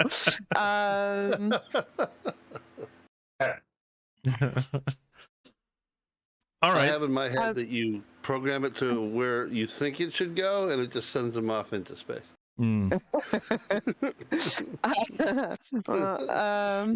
With a 2, no, it's not that good. Uh, so is everybody there with me and Rad, or did you guys stay over I there? think the idea was that one of you would bring him back. Yeah. Okay. Well then, Rad, man, come on, help me out here. I'm trying to save you. He suggests that you fire him off some ways beyond the ship, and just put a beacon on, and just have him just continuously moving off away from this planet with the beacon. Okay. Okay, I'll do that then. Okay. If I can. Yeah. How And- technical do I need to be for that? You don't need to be, just because your understanding of the, driving a ship and stuff is pretty rudimentary. I think it's probably mostly in autopiloting, which is what you're doing. That's exactly what you're manipulating here, and you don't need to take a whole lot of like, you can take some time to do it if you want. So there's no role involved. Okay, good. And so I will do that until I succeed. you do that and head back to the party, unless you wanted to stop at your ship for some reason. No. Steal the artifact Should I? and take completely destroy the campaign by No, leaving no. with it. And completely destroy the game. No, it's just we're not evil. We're just No, for sure. Yeah. bad people. Yeah, we're not evil. We're just We're kind of just bad bad. People. Just All right, bad. so you We're head not back to the evil. party. They've while you've been gone, they are figuring out how to proceed. So it'll be their turn to plot now. Mhm. So Walk away, my what do you friend. guys want to do now that this has been, now that you've been interrupted?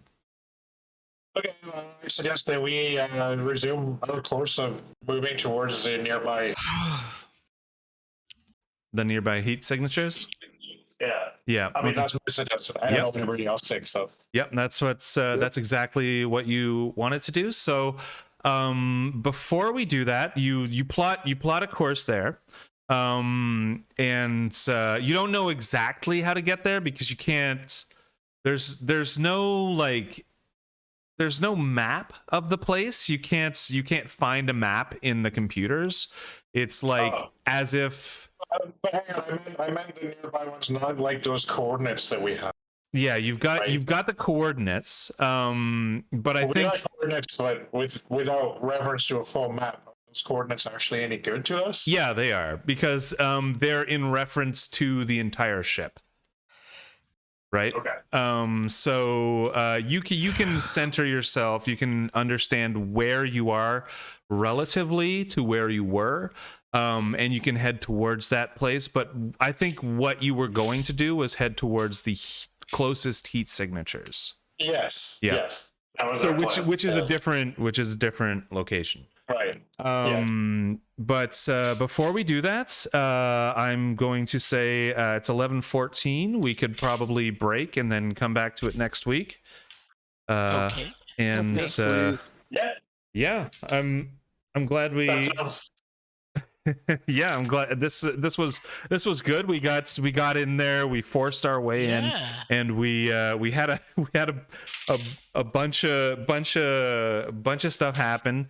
You got blown around. You got you cut through a door. You managed to hack into the security system and learn about the someone out there's the sort of somebody's writing another diss song about cops. Dishonorable they are. Yeah, exactly.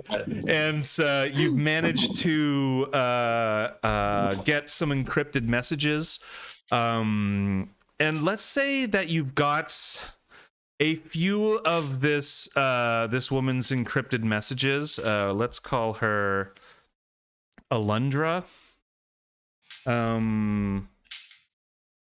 This is the woman who had before she had to leave her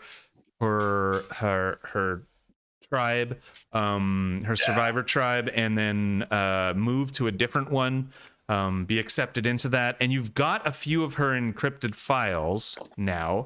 You just haven't unencrypted them yet. Decrypted. You haven't done that yet. So you've got let's say there's 3 messages, and those 3 messages are going to help you out in the future. So I'd like Amy to write that down, that you have 3 helpful messages from Alundra the survivor. Nice. Are you there, Amy? There. Alundra the survivor? Yeah, you've I'm saying that the person that you got that encrypted message from the terminal, you've got 3 other helpful encrypted messages. Oh. And they will pertain to the layout of the ship, or some kind of survival tips or something. But how it's gonna work, don't encrypt them right away, because I don't know what those survival tips are until you hit a wall. Right? Okay, yeah. And then when you hit a wall, I just wrote on my sheet 3 helpful. Yeah, perfect. Okay. All right. So then we'll head off to the heat signatures next week. Excellent. All right. Can't wait. Thank you guys for coming and hanging out and playing and everything. Thank you for bringing this back. Yeah, no problem. It's been too long. Yeah, that was a super good game. Thanks, Raven. Yeah, that was no awesome. problem. Yep. As always, excellent, Raven. All right. I'll see you guys. I got it, Redmond. I'll talk to y'all soon. Yeah, I'll talk to you soon. Yeah. Bye-bye. Bye now. Bye now. Good night, guys.